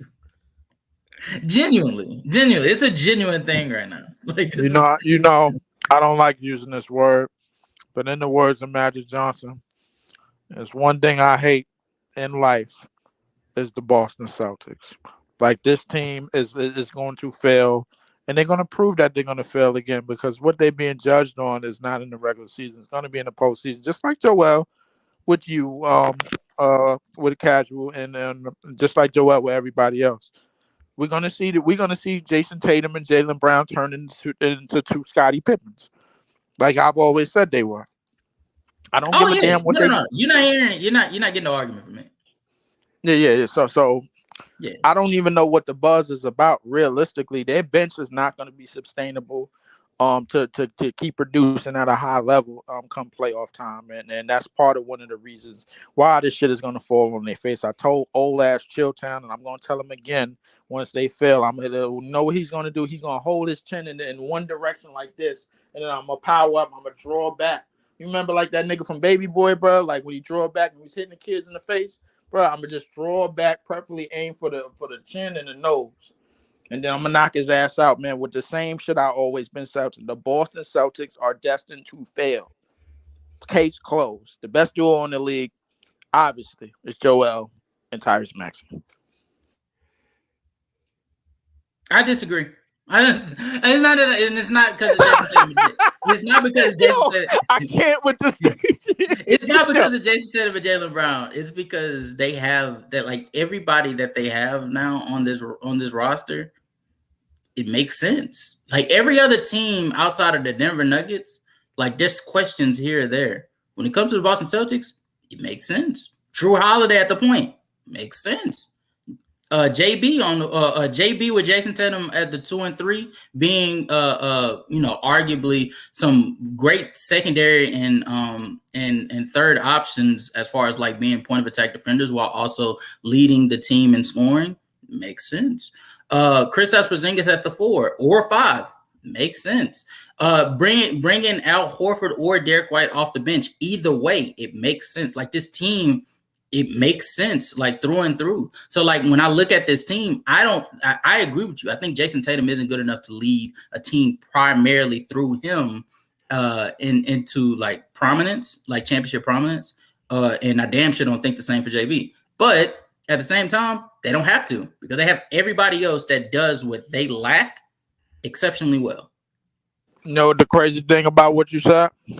They had all of that, bro, since JT was a rookie. And what did they do? They've been in the Eastern Conference since he was older, since before he was old enough to drink. And what did they do? In JT's rookie year, who was the competent playmaker? Kyrie was out that year, by the way. Right, he was out. Yeah, who was the competent playmaker that you felt like the competent playmaker? Yeah, okay. give me the playmaker. Right. So you know what? You know how sneaky you are.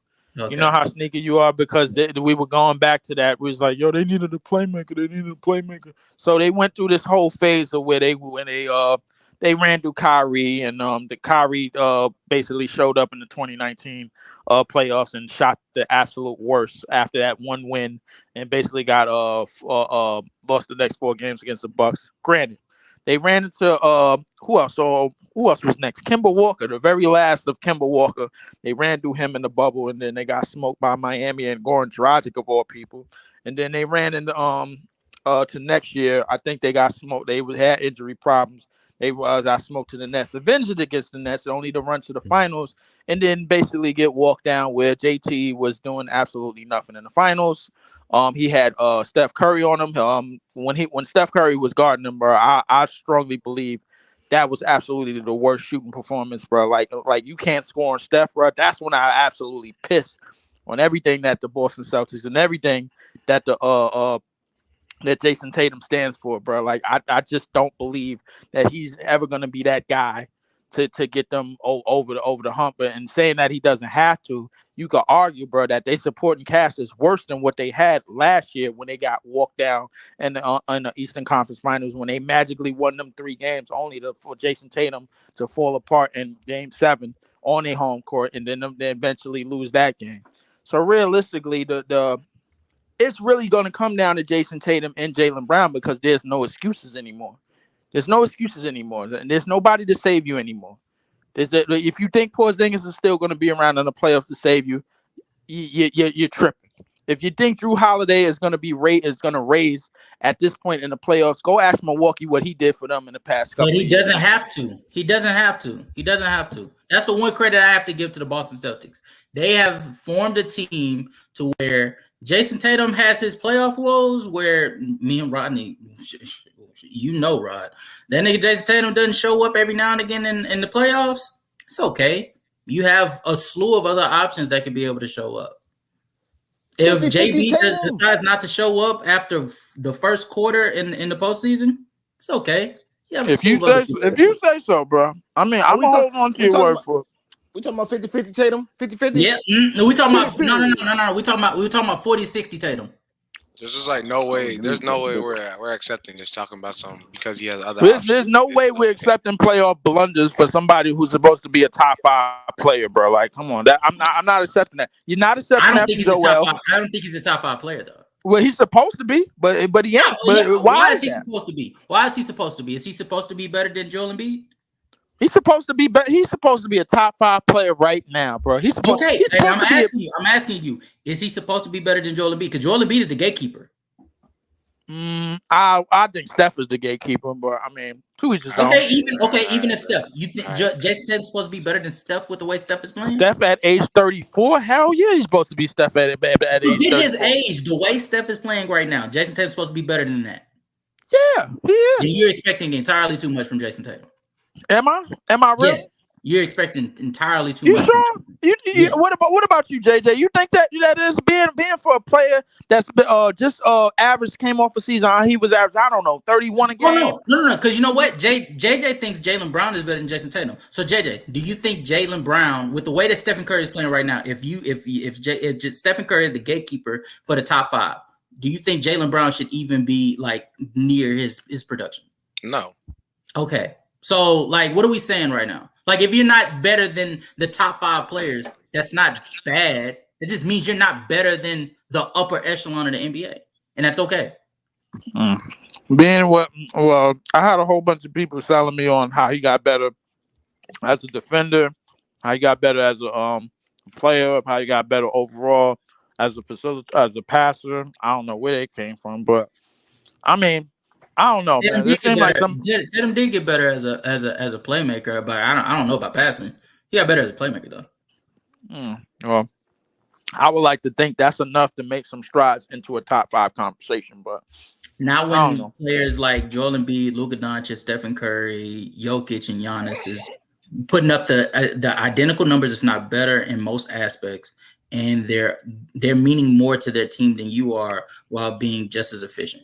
That's the same thing I said. You know what? And I said these things, and everybody wants to convince me, and some of these top podcast nations want to convince me that Jason Tatum has made all of these strides to being the top 5 player, to being exactly at 5. And I'm trying to wonder, out of all the names that you just mentioned, who the F did he just lap? Just like that. What happened in the past couple of years that we got Jason Tatum in any type of top 5 conversation? In my eyes, there's only one player that I'm willing to have him have a conversation when it comes to like people between like 1 to 6. There's only one player that I'm willing to have a conversation that he may be better than. That's Anthony Davis. And even then, I really don't want to. I really don't want to have that conversation. Is he better than Devin Booker? Yes. Is he better than KD? Yes. Is he better than AD right now? That again, I don't want to have that conversation. I'm not mad if somebody says. I'm not mad if somebody says yes, but I think AD is still better. But I'm not mad if somebody says he is. Okay. Hey, we're gonna see what the damn Boston. We're gonna see how much loading power the Boston Celtics really got when it comes to the playoffs. We're gonna see. They're 7-2 so far, so they off to a good stretch. I think. I don't even. And to be honest with you. You know what one of they losses came to? No more credit. I'm not giving them. You know who one of their losses came to? The 76ers. I'm not giving them no credit, Zeno. I'm not giving them no more credit. Of course you're not. Of course you're not. I was about once to. Again, I'm just zoning you out at this point. So go ahead. Okay. All right. Bet. But yeah. So all right. So we got one last topic, and then we're gonna roll out on this one. All right. So originally this segment was set up for Daryl to troll him, but he's not here, so we're gonna troll him as a community. Yay! Right. Okay. So we're gonna start. It's gonna be a round table. All right, Rod. I'm gonna start with you. Okay. Then JJ, we're moving on to you. Leaf, we're moving on to you, and then Zeno, we're gonna hit you up. Okay. And the question is, are the Lakers better than these teams? I'm going to name the team, and you're going to tell me if the Lakers are better than them. Okay? Wait, can you say the order again? It's basically from Rod all the way around. Okay. I got you. Okay. All right. So, you guys ready? Go ahead. All right. Rod, are the Los Angeles Lakers currently better than the Boston Celtics? No. Okay. JJ, are the Los Angeles Lakers currently better than the Dallas Mavericks? No, actually they're not. No. Okay. All right. Leaf, currently are the Los Angeles Lakers better than the Atlanta Hawks? No. Okay. Thank you, Leaf. Hey, I'm not gonna lie. I thought you were gonna ask me if they're better than Celtics too, because you already knew how I was about to go. I'm glad you did. Like, yeah. Zeno, are the Los Angeles Lakers right now better than the Orlando Magic? Yes, of course. Okay, all right. I just want to make sure. I want to check your temperature.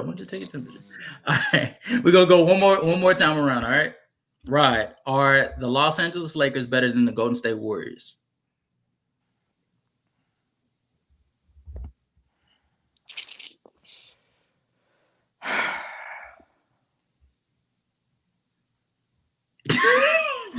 Bro, lock in, bro.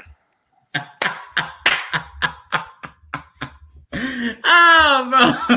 It's hard. The fact that you're really thinking about this is funny. Really? Oh, why are you struggling this hard right now? Yeah, it's not that hard. Y'all think that the Warriors are better, right? I'm waiting for you to get an answer before I don't put much past LeBron. It's basically LeBron Steph conversation at this point. So do you think that the Lakers are better than the Golden State Warriors right now? No. Okay. Good job. Yeah, I agree. There we go. I agree as well. JJ, do you think the Los Angeles Lakers currently are better than the Minnesota Timberwolves right now?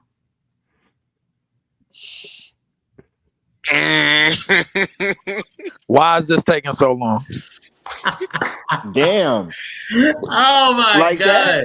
Bro, they're Like not better that, than bro. T-Wolves. Like They're not better that. than Why is T-Wolves. this They're not taking better so than long? T-Wolves. They're not better than T-Wolves right now. They're not better than T-Wolves right now. All right. I was just checking. I was checking.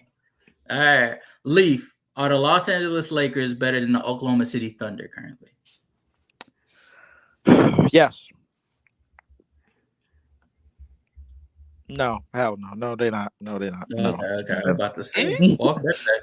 They're not. They're not better than them. Man. They're not. Why are you not better, Leaf? Oh, Why they're not better? Hold that thought, because this is for short. Zeno, and I'm gonna enjoy this one.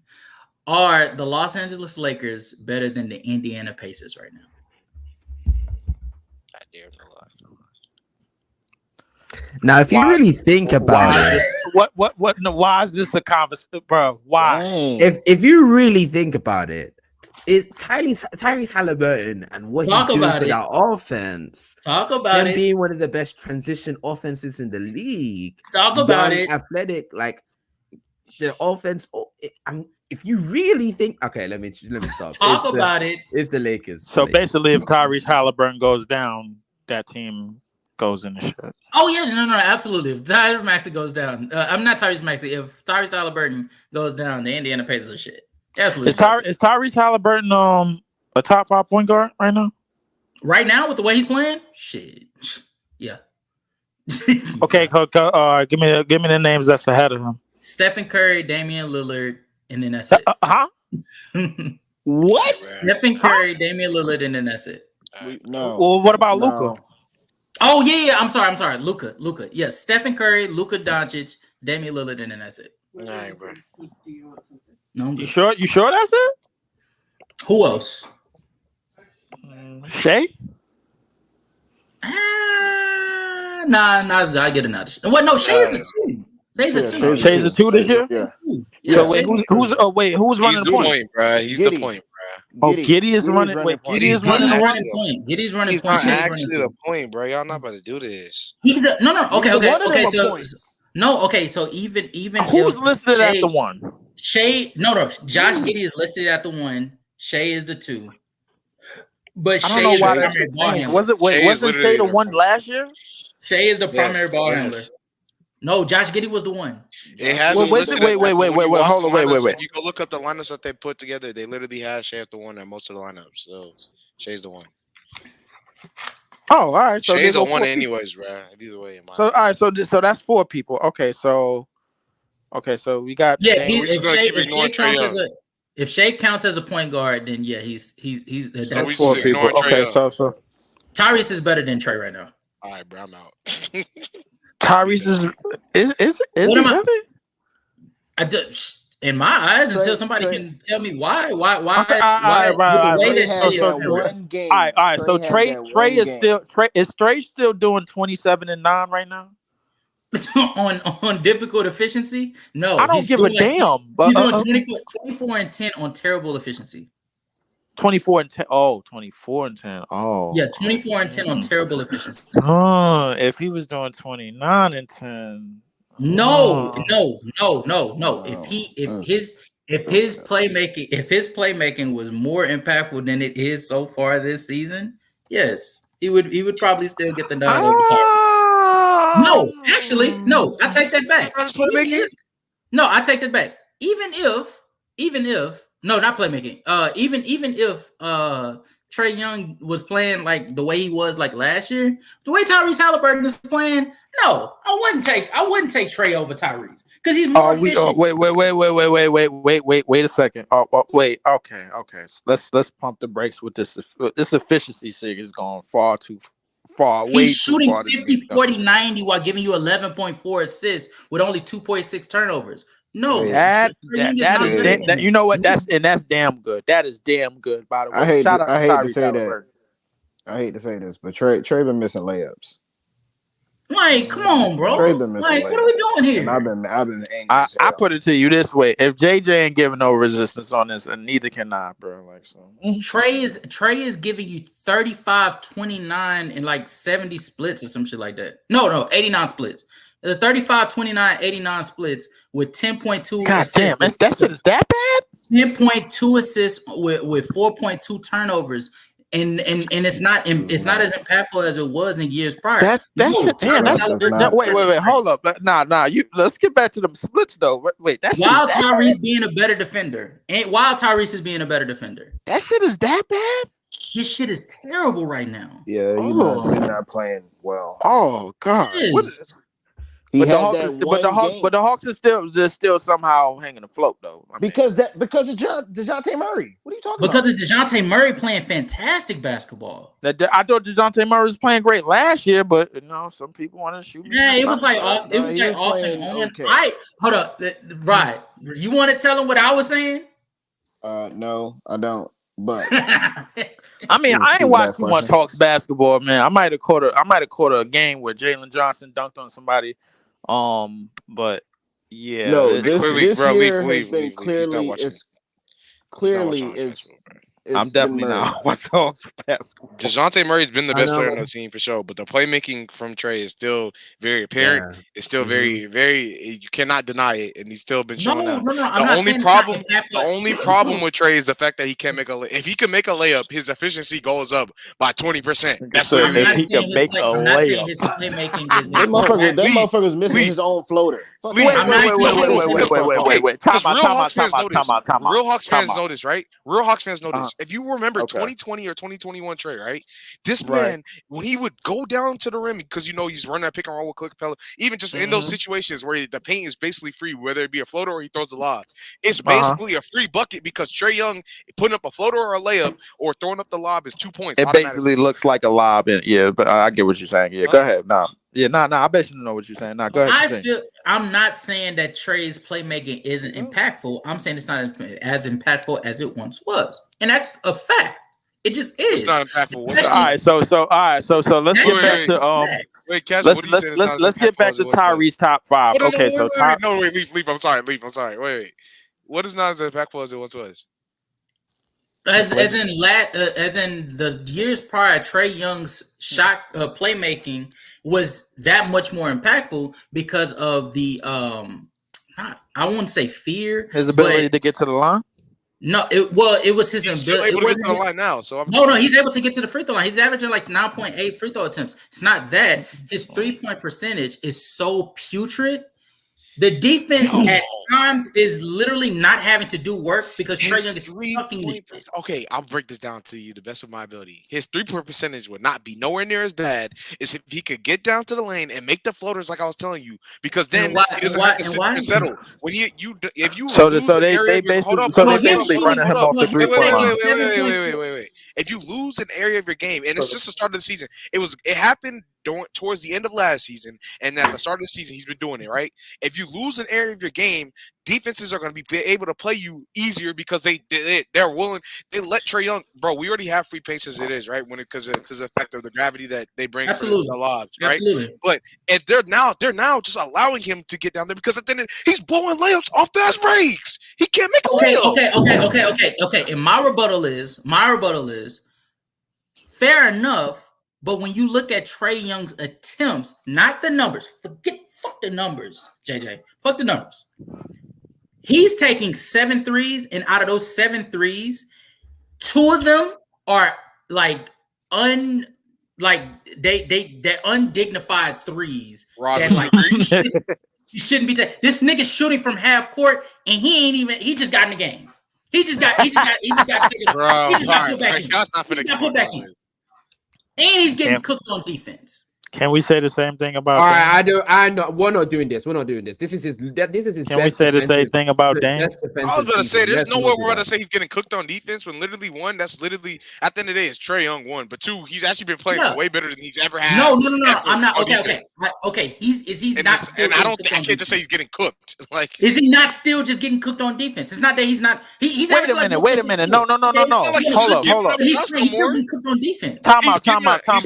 Wait. He's getting the lanes. He's causing fast. The way I just said, he's blowing layups on fast breaks. The way he blew the layup is by getting the steal. Who is the better defender between Tyrese Halliburton and Trey Young? Whoa, we're about to have a mid off here. Okay. No. It's not a mid. It's not a mid off. It's Tyrese. Okay. Tyrese. Okay. So going into the season, Tyrese already had that going for himself. Tyrese already had that going for himself, but Trae Young was so transcendent of a playmaker and passer that it wasn't a discussion, right?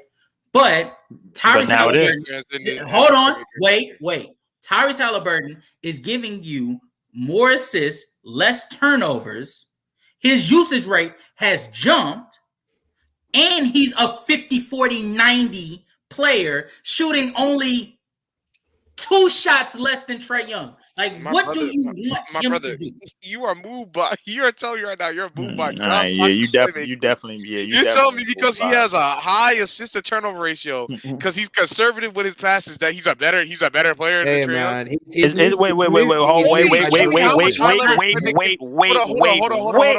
Wait. Show me how much high leverage playmaking he has compared to conservative. I did not say he's a better. I did not say no. Conservative what? Leaf, you disagree? Zeno, have I not been on record saying that Tyrese Halliburton is literally a John Stockton? Is literally a John Stockton clone? Yeah, he's moved by John Stockton, man. I'm not moved by John Stockton, but if he's giving you more efficient play, come on, man, not to, bro. Like, bro, listen. First off, the high leverage, bro. If you really first off, can we not bash John Stockton, bro? There's nobody by the name of Legend. Forget that. Okay, forget that. There's nobody by the name of Legend of what up in here, bro. Like, okay, can we not that? Leaf. We're not even talking about that. That's not the point. I'm saying you're just completely ignoring. We're over here talking. I'm over here talking about high leverage playmaking. If you're trying to tell me that since Tyrese Halliburton, it makes passes that are way more low risk and not as high reward, then that's cool. But I like when my playmaker is able to make every pass on the court and then still go and give you a pass that not everybody else can do, and he's gonna get that and he's gonna fit that in. But Trae is a better playmaker. I know. I'm saying Trae is a better playmaker and passer. But if Tyrese Halliburton has closed the gap just a tad, and he hasn't though, and he's significantly more efficient as a scorer. That is enough. Where has Tyrese Halliburton closed the gap as a playmaker? What? Where's Tyrese Halliburton closed the gap as a passer? I mean, the gap was wide before the Pacers. Well, I mean, it still is wide. No. But we gotta remember, bro. Like, he had a stretch where he had 40 straight assists with 0 turnovers, bro. That's cool. I know that. Okay. It's a sizable gap. It's still a sizable gap.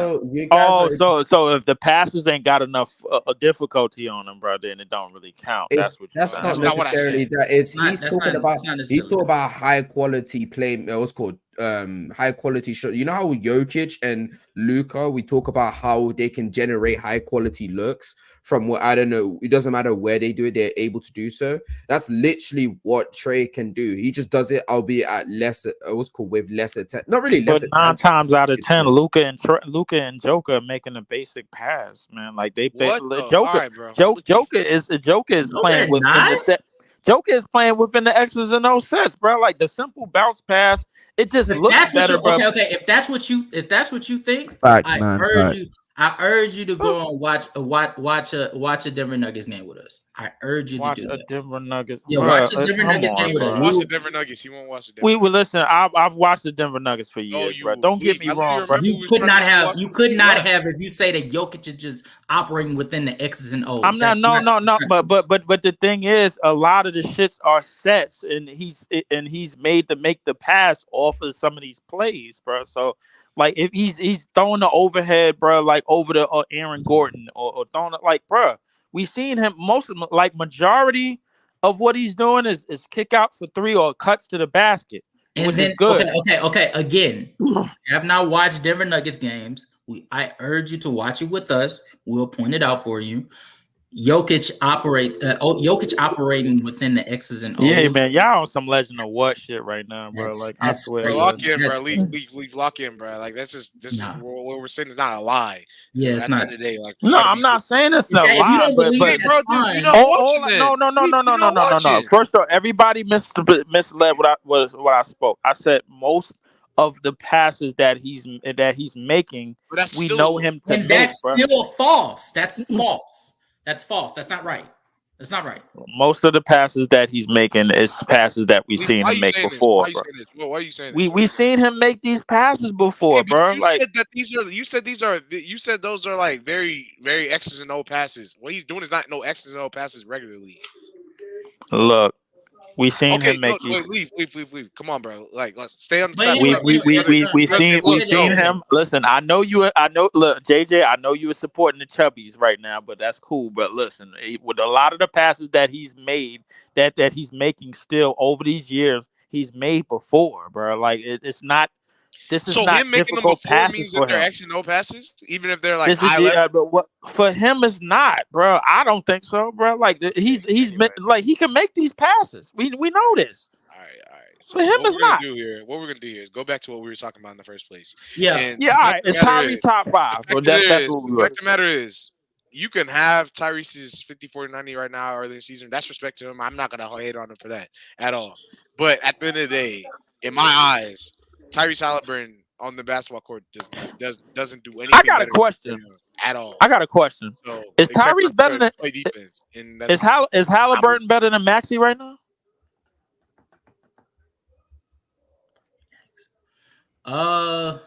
Yes, bro. Yes, he is, bro. Damn. Yes. He is. Okay. I think Tyrese is better, but this was the question I was asking in my head. Just, they both named Tyrese, bro. Well, do you think Tyrese has entered himself into the conversation of where, like, into that tier of the Tyrese, Darren Foxes, those type of players of the world? Do I think he's into that tier? Has he entered like that conversation? Like you talking about Maxey, right? Right. Yeah, Maxey. Maxey, I think he's entering that tier. I mean, but I think you could say the same thing for Halliburton. That's fair. I'm just looking at it from the standpoint he's averaging 25, 5.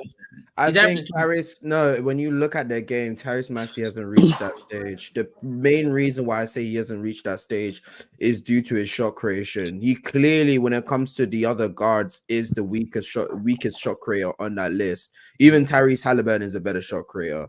So in that sense, if you want to say strictly as a 3-point shooter, you said he's a worse shot creator.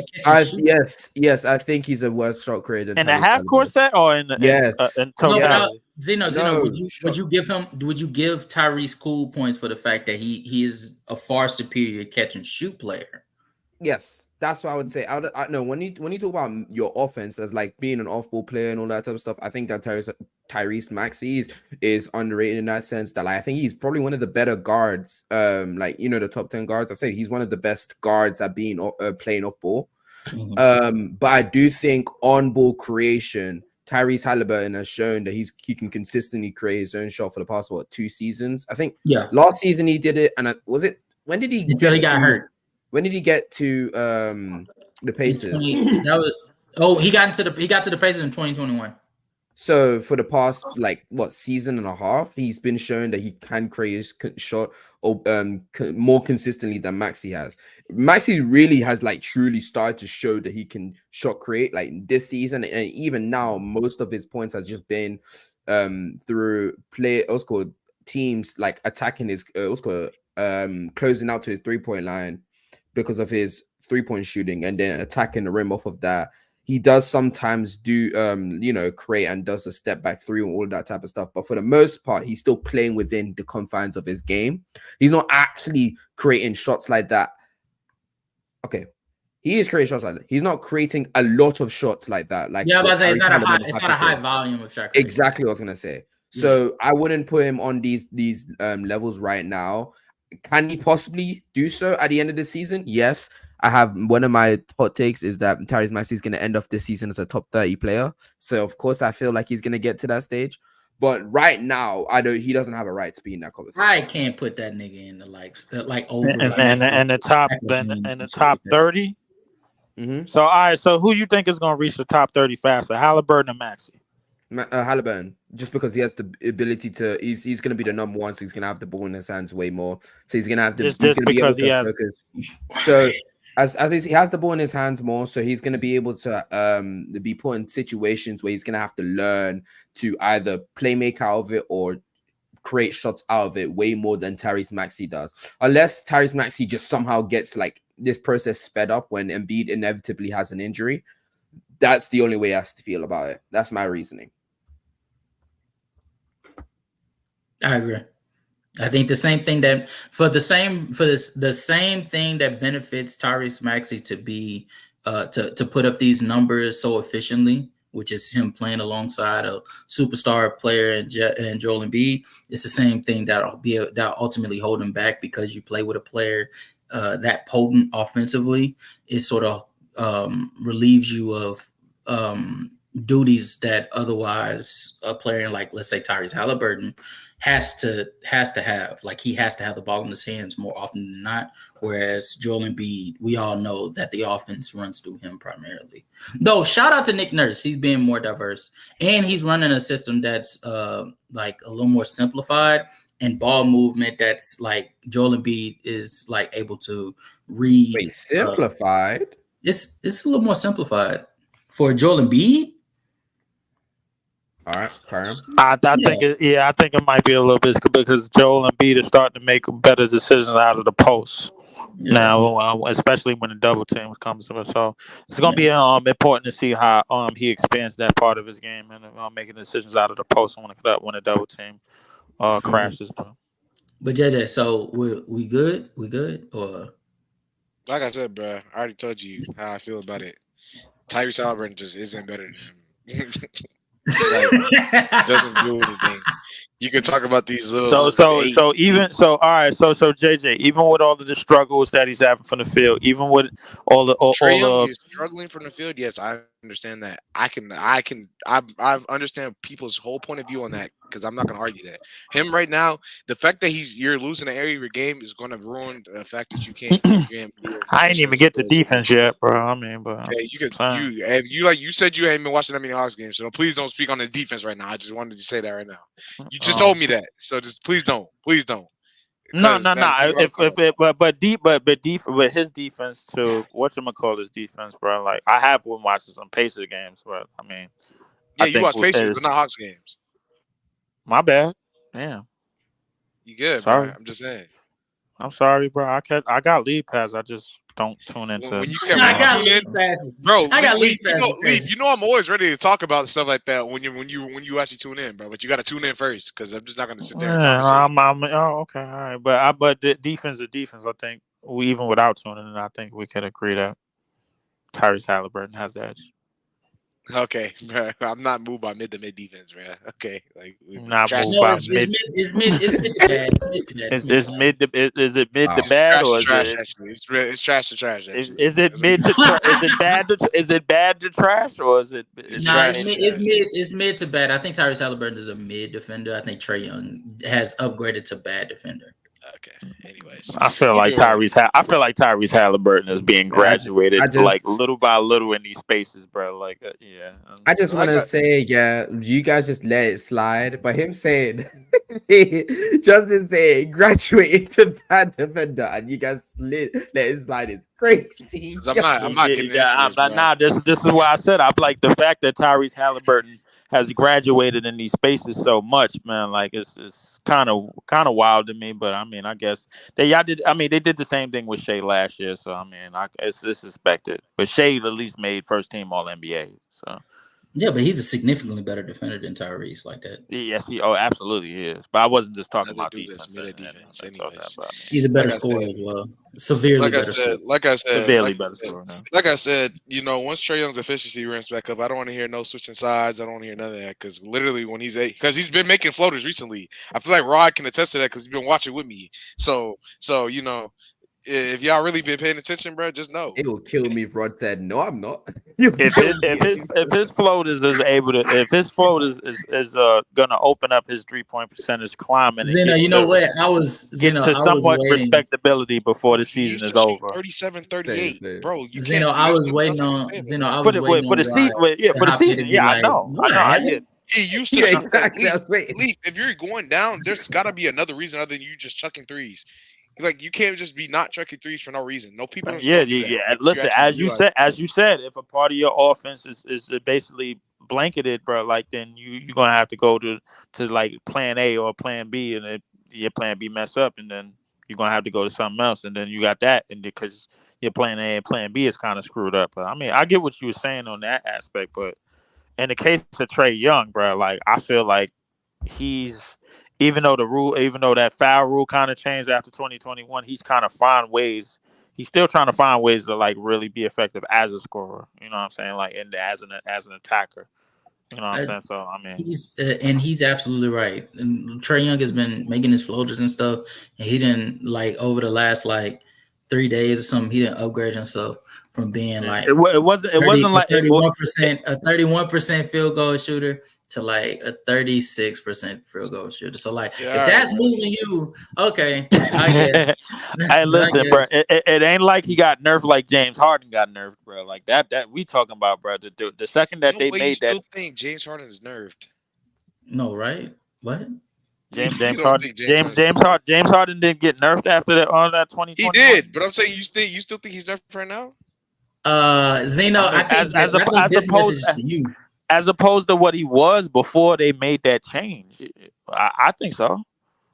Bro, I'm pretty sure he's still that's crazy. No, I mean, no. Don't get me wrong. He still averaged 20 and 10, but no, I mean, I'm not even talking about what you just said. I'm not even talking about what you just said, but still. Zeno, you gotta. I wouldn't accept that, but that's just me. I wouldn't take that. Hold on, let me make sure I'm not bugging right now with my James Harden free throw attempts in what he does now compared to what he used to. Like I know it went down, but it shouldn't have been. I mean, I think the Philly season might have been stepped back up, but I mean, it might have went down. Like you looking up James Harden's attempts so far this year or last year? I'm looking probably looking up last year. Like when was the rule change? The rule was changed. I think after that 2021 playoffs, if I'm not mistaken. Maybe. Yeah, don't quote me on that. But I think, but the year that was the year that Trae was. That was the year that Trae was getting to the line like 12 times. I agree with you. When game, during that playoff run, Trae was living at the line like 12 times. But in 22, Harden's free throw attempts went up to 8.2, and then last year he went to the free throw line 6.2 times. Okay, no, that's not too big of a drop. Wait, that is last year. What the? Oh, he hasn't played for what's it called yet. You're right. Never mind. My bad, bro. Yeah. But what I was going to say is, guys, 6.2 is kind of that went down, but that's not because of the call. It's just because of him, because he can't get calls. Yeah, he can't get to the rim nearly as much. Yeah, he can't get the back. No, even when he does, he doesn't get calls. He don't get calls like that. But what I was trying to say is, even after the rule change, because I know in Houston we all know like it was a certain amount. Like we get that. But once that rule change hit, because I'm pretty sure that rule change hit when he was in Brooklyn, right? When it hit, it was the last year. It was the year in Brooklyn where he traded to Philly. Oh, when he got traded to Philly, yeah. Relative to what happened, relative to what was going on in the league, I mean, like relative to the league, he still was shooting an absurd amount of free throws. And we're being honest here with ourselves, because like him shooting 10 or 11 was also like crazy wild. He was shooting 12 in his last year at Houston. No, in the second last year at Houston. But relative to the league, him shooting still 8, 9 is like still crazy. You feel me? So that's why I was like, James Harden, like just because you think he got nerfed. I mean, but as far as Houston go, them shits led to like 30-something point seasons, bro. Like on average. You know what I'm saying? But what Trae was doing in that 2021 run when they ran to the conference finals, the way he was living at the line, bro, like I swear to God, I ain't never seen no shit like that. Like that was crazy. So, I feel like James Harden was still worse at Houston, bro. I'm just being honest. I mean, he might have been, but like for the way that. I don't know if you agree, I mean that may have been, but listen, I kind of, you know what, I do this the same way you do the degree of difficulty with passing. The way that Trae was getting to the free throw line was almost the same exact way, bro. During that 21. Okay, Embiid. I'm just saying, bro. Like right now, I'm not gonna lie, Trae Young's averaging 10 free throws a game. That's kind of wild still in itself.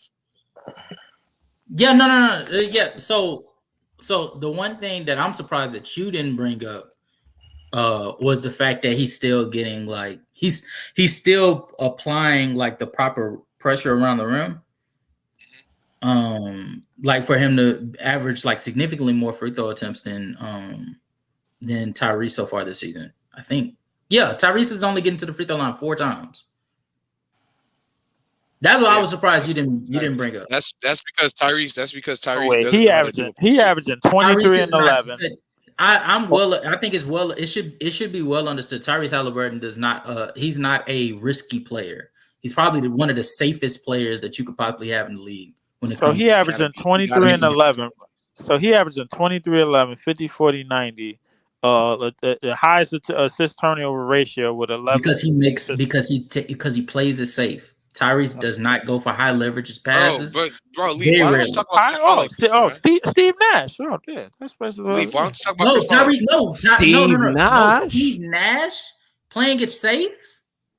I mean, what Steve Nash made he made a little bit more. I guess riskier passes. No. But Steve Nash was significant. He had a high flare pass. Steve Nash pass. Steve Nash was high.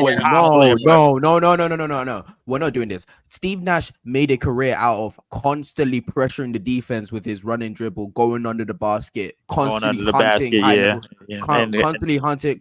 hunting for high leverages passes, and that's why in the playoffs his team's offenses were one of the best offenses ever in basketball. Set in the playoffs. Yeah. Because when you come, in the playoffs, when you compare it to other eras, he constantly hunted for shots. That's why he's usually in like the top 3 best playmakers of all time conversations. I don't know where you're getting this from with Steve Nash. I don't get it. No. I think you ain't let me finish, bro. Like, and just in terms, I'm just saying it just in terms of the numbers, bro. Like that when I read off the numbers, I was just saying Steve Nash. I wasn't reading off. That's still a bad comparison. You might as well just use John Stockton. You might as well use John Stockton. Why would you use Steve Nash when John Stockton literally is a better comparison? We said no, and I said.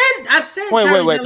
Basically, I don't record John Stockton ever averaging 20 and 10. That's why. But I mean, but the same thing could be said for Steve Nash, I guess, if you want to say in the regular season. But the point, it can be said for Steve Nash. If you want to use it, if you want to use that, then you might as well say CP3. When I talk to a lot of people that why does he play CP3? When I talk to a lot of people that bring up Steve Nash and so high on Steve Nash, bro, they remind me that 18 and 19 a game on average in the Phoenix years to 2020 to 23 a game and 11 in the playoffs in the Suns years.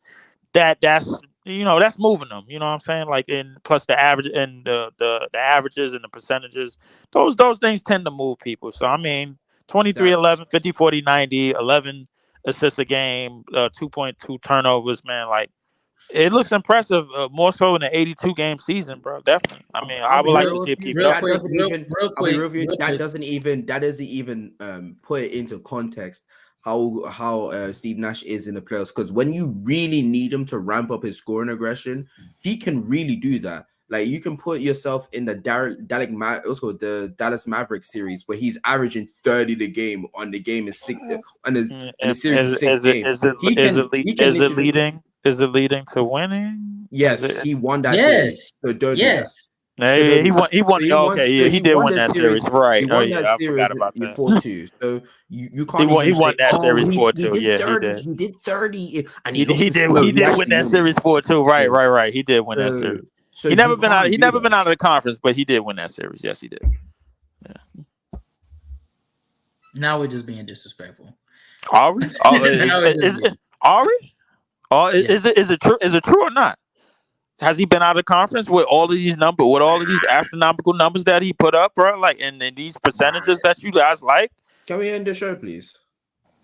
Real quick. We just got a quick chat. We got Sage in the building. He said Chris Paul did that LMAO. I think JJ brought up Chris Paul as well. So, Khalil, you got anything to say before we dip up out of here? That boy's still muted. All right. Zeno, you got anything to say before we head up out of here? Yeah. Oh, okay. I have nothing to say, to be honest with you. I really don't. Why are you pointing at me?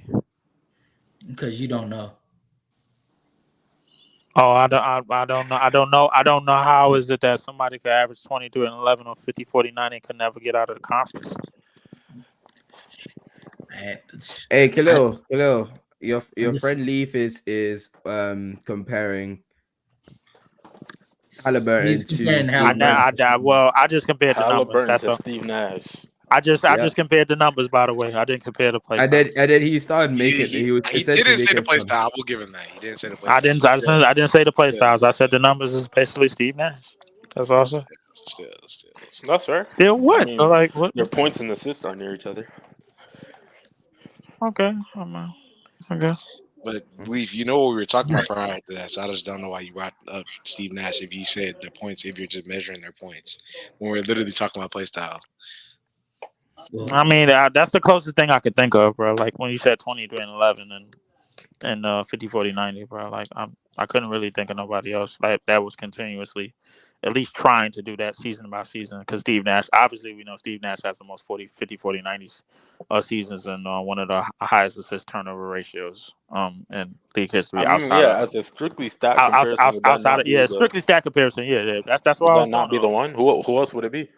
Chris Paul. Chris Paul. He only did that. He only did that in 08. Yeah, he only did that in 08. John Stockton. Stockton never averaged over what 50. like 16. Yeah, I don't think Stockton shot 50, 40, 90 too much in the season either.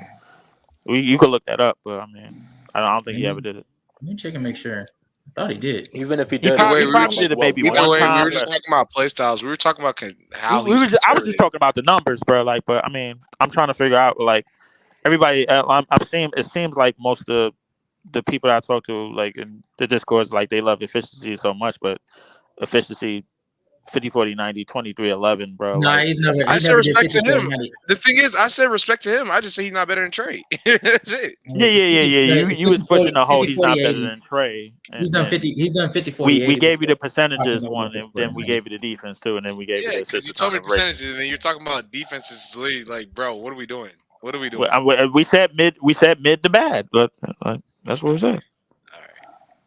All right, guys. Well, me and Rodney finna go on 2K. And, I'm finna piss him off a little bit. So, all right, y'all, man. We're gonna holler at you guys later, man. No, you're not. Wow. Yeah, that's messed up. Okay. That was a great episode last week about the AAU thing.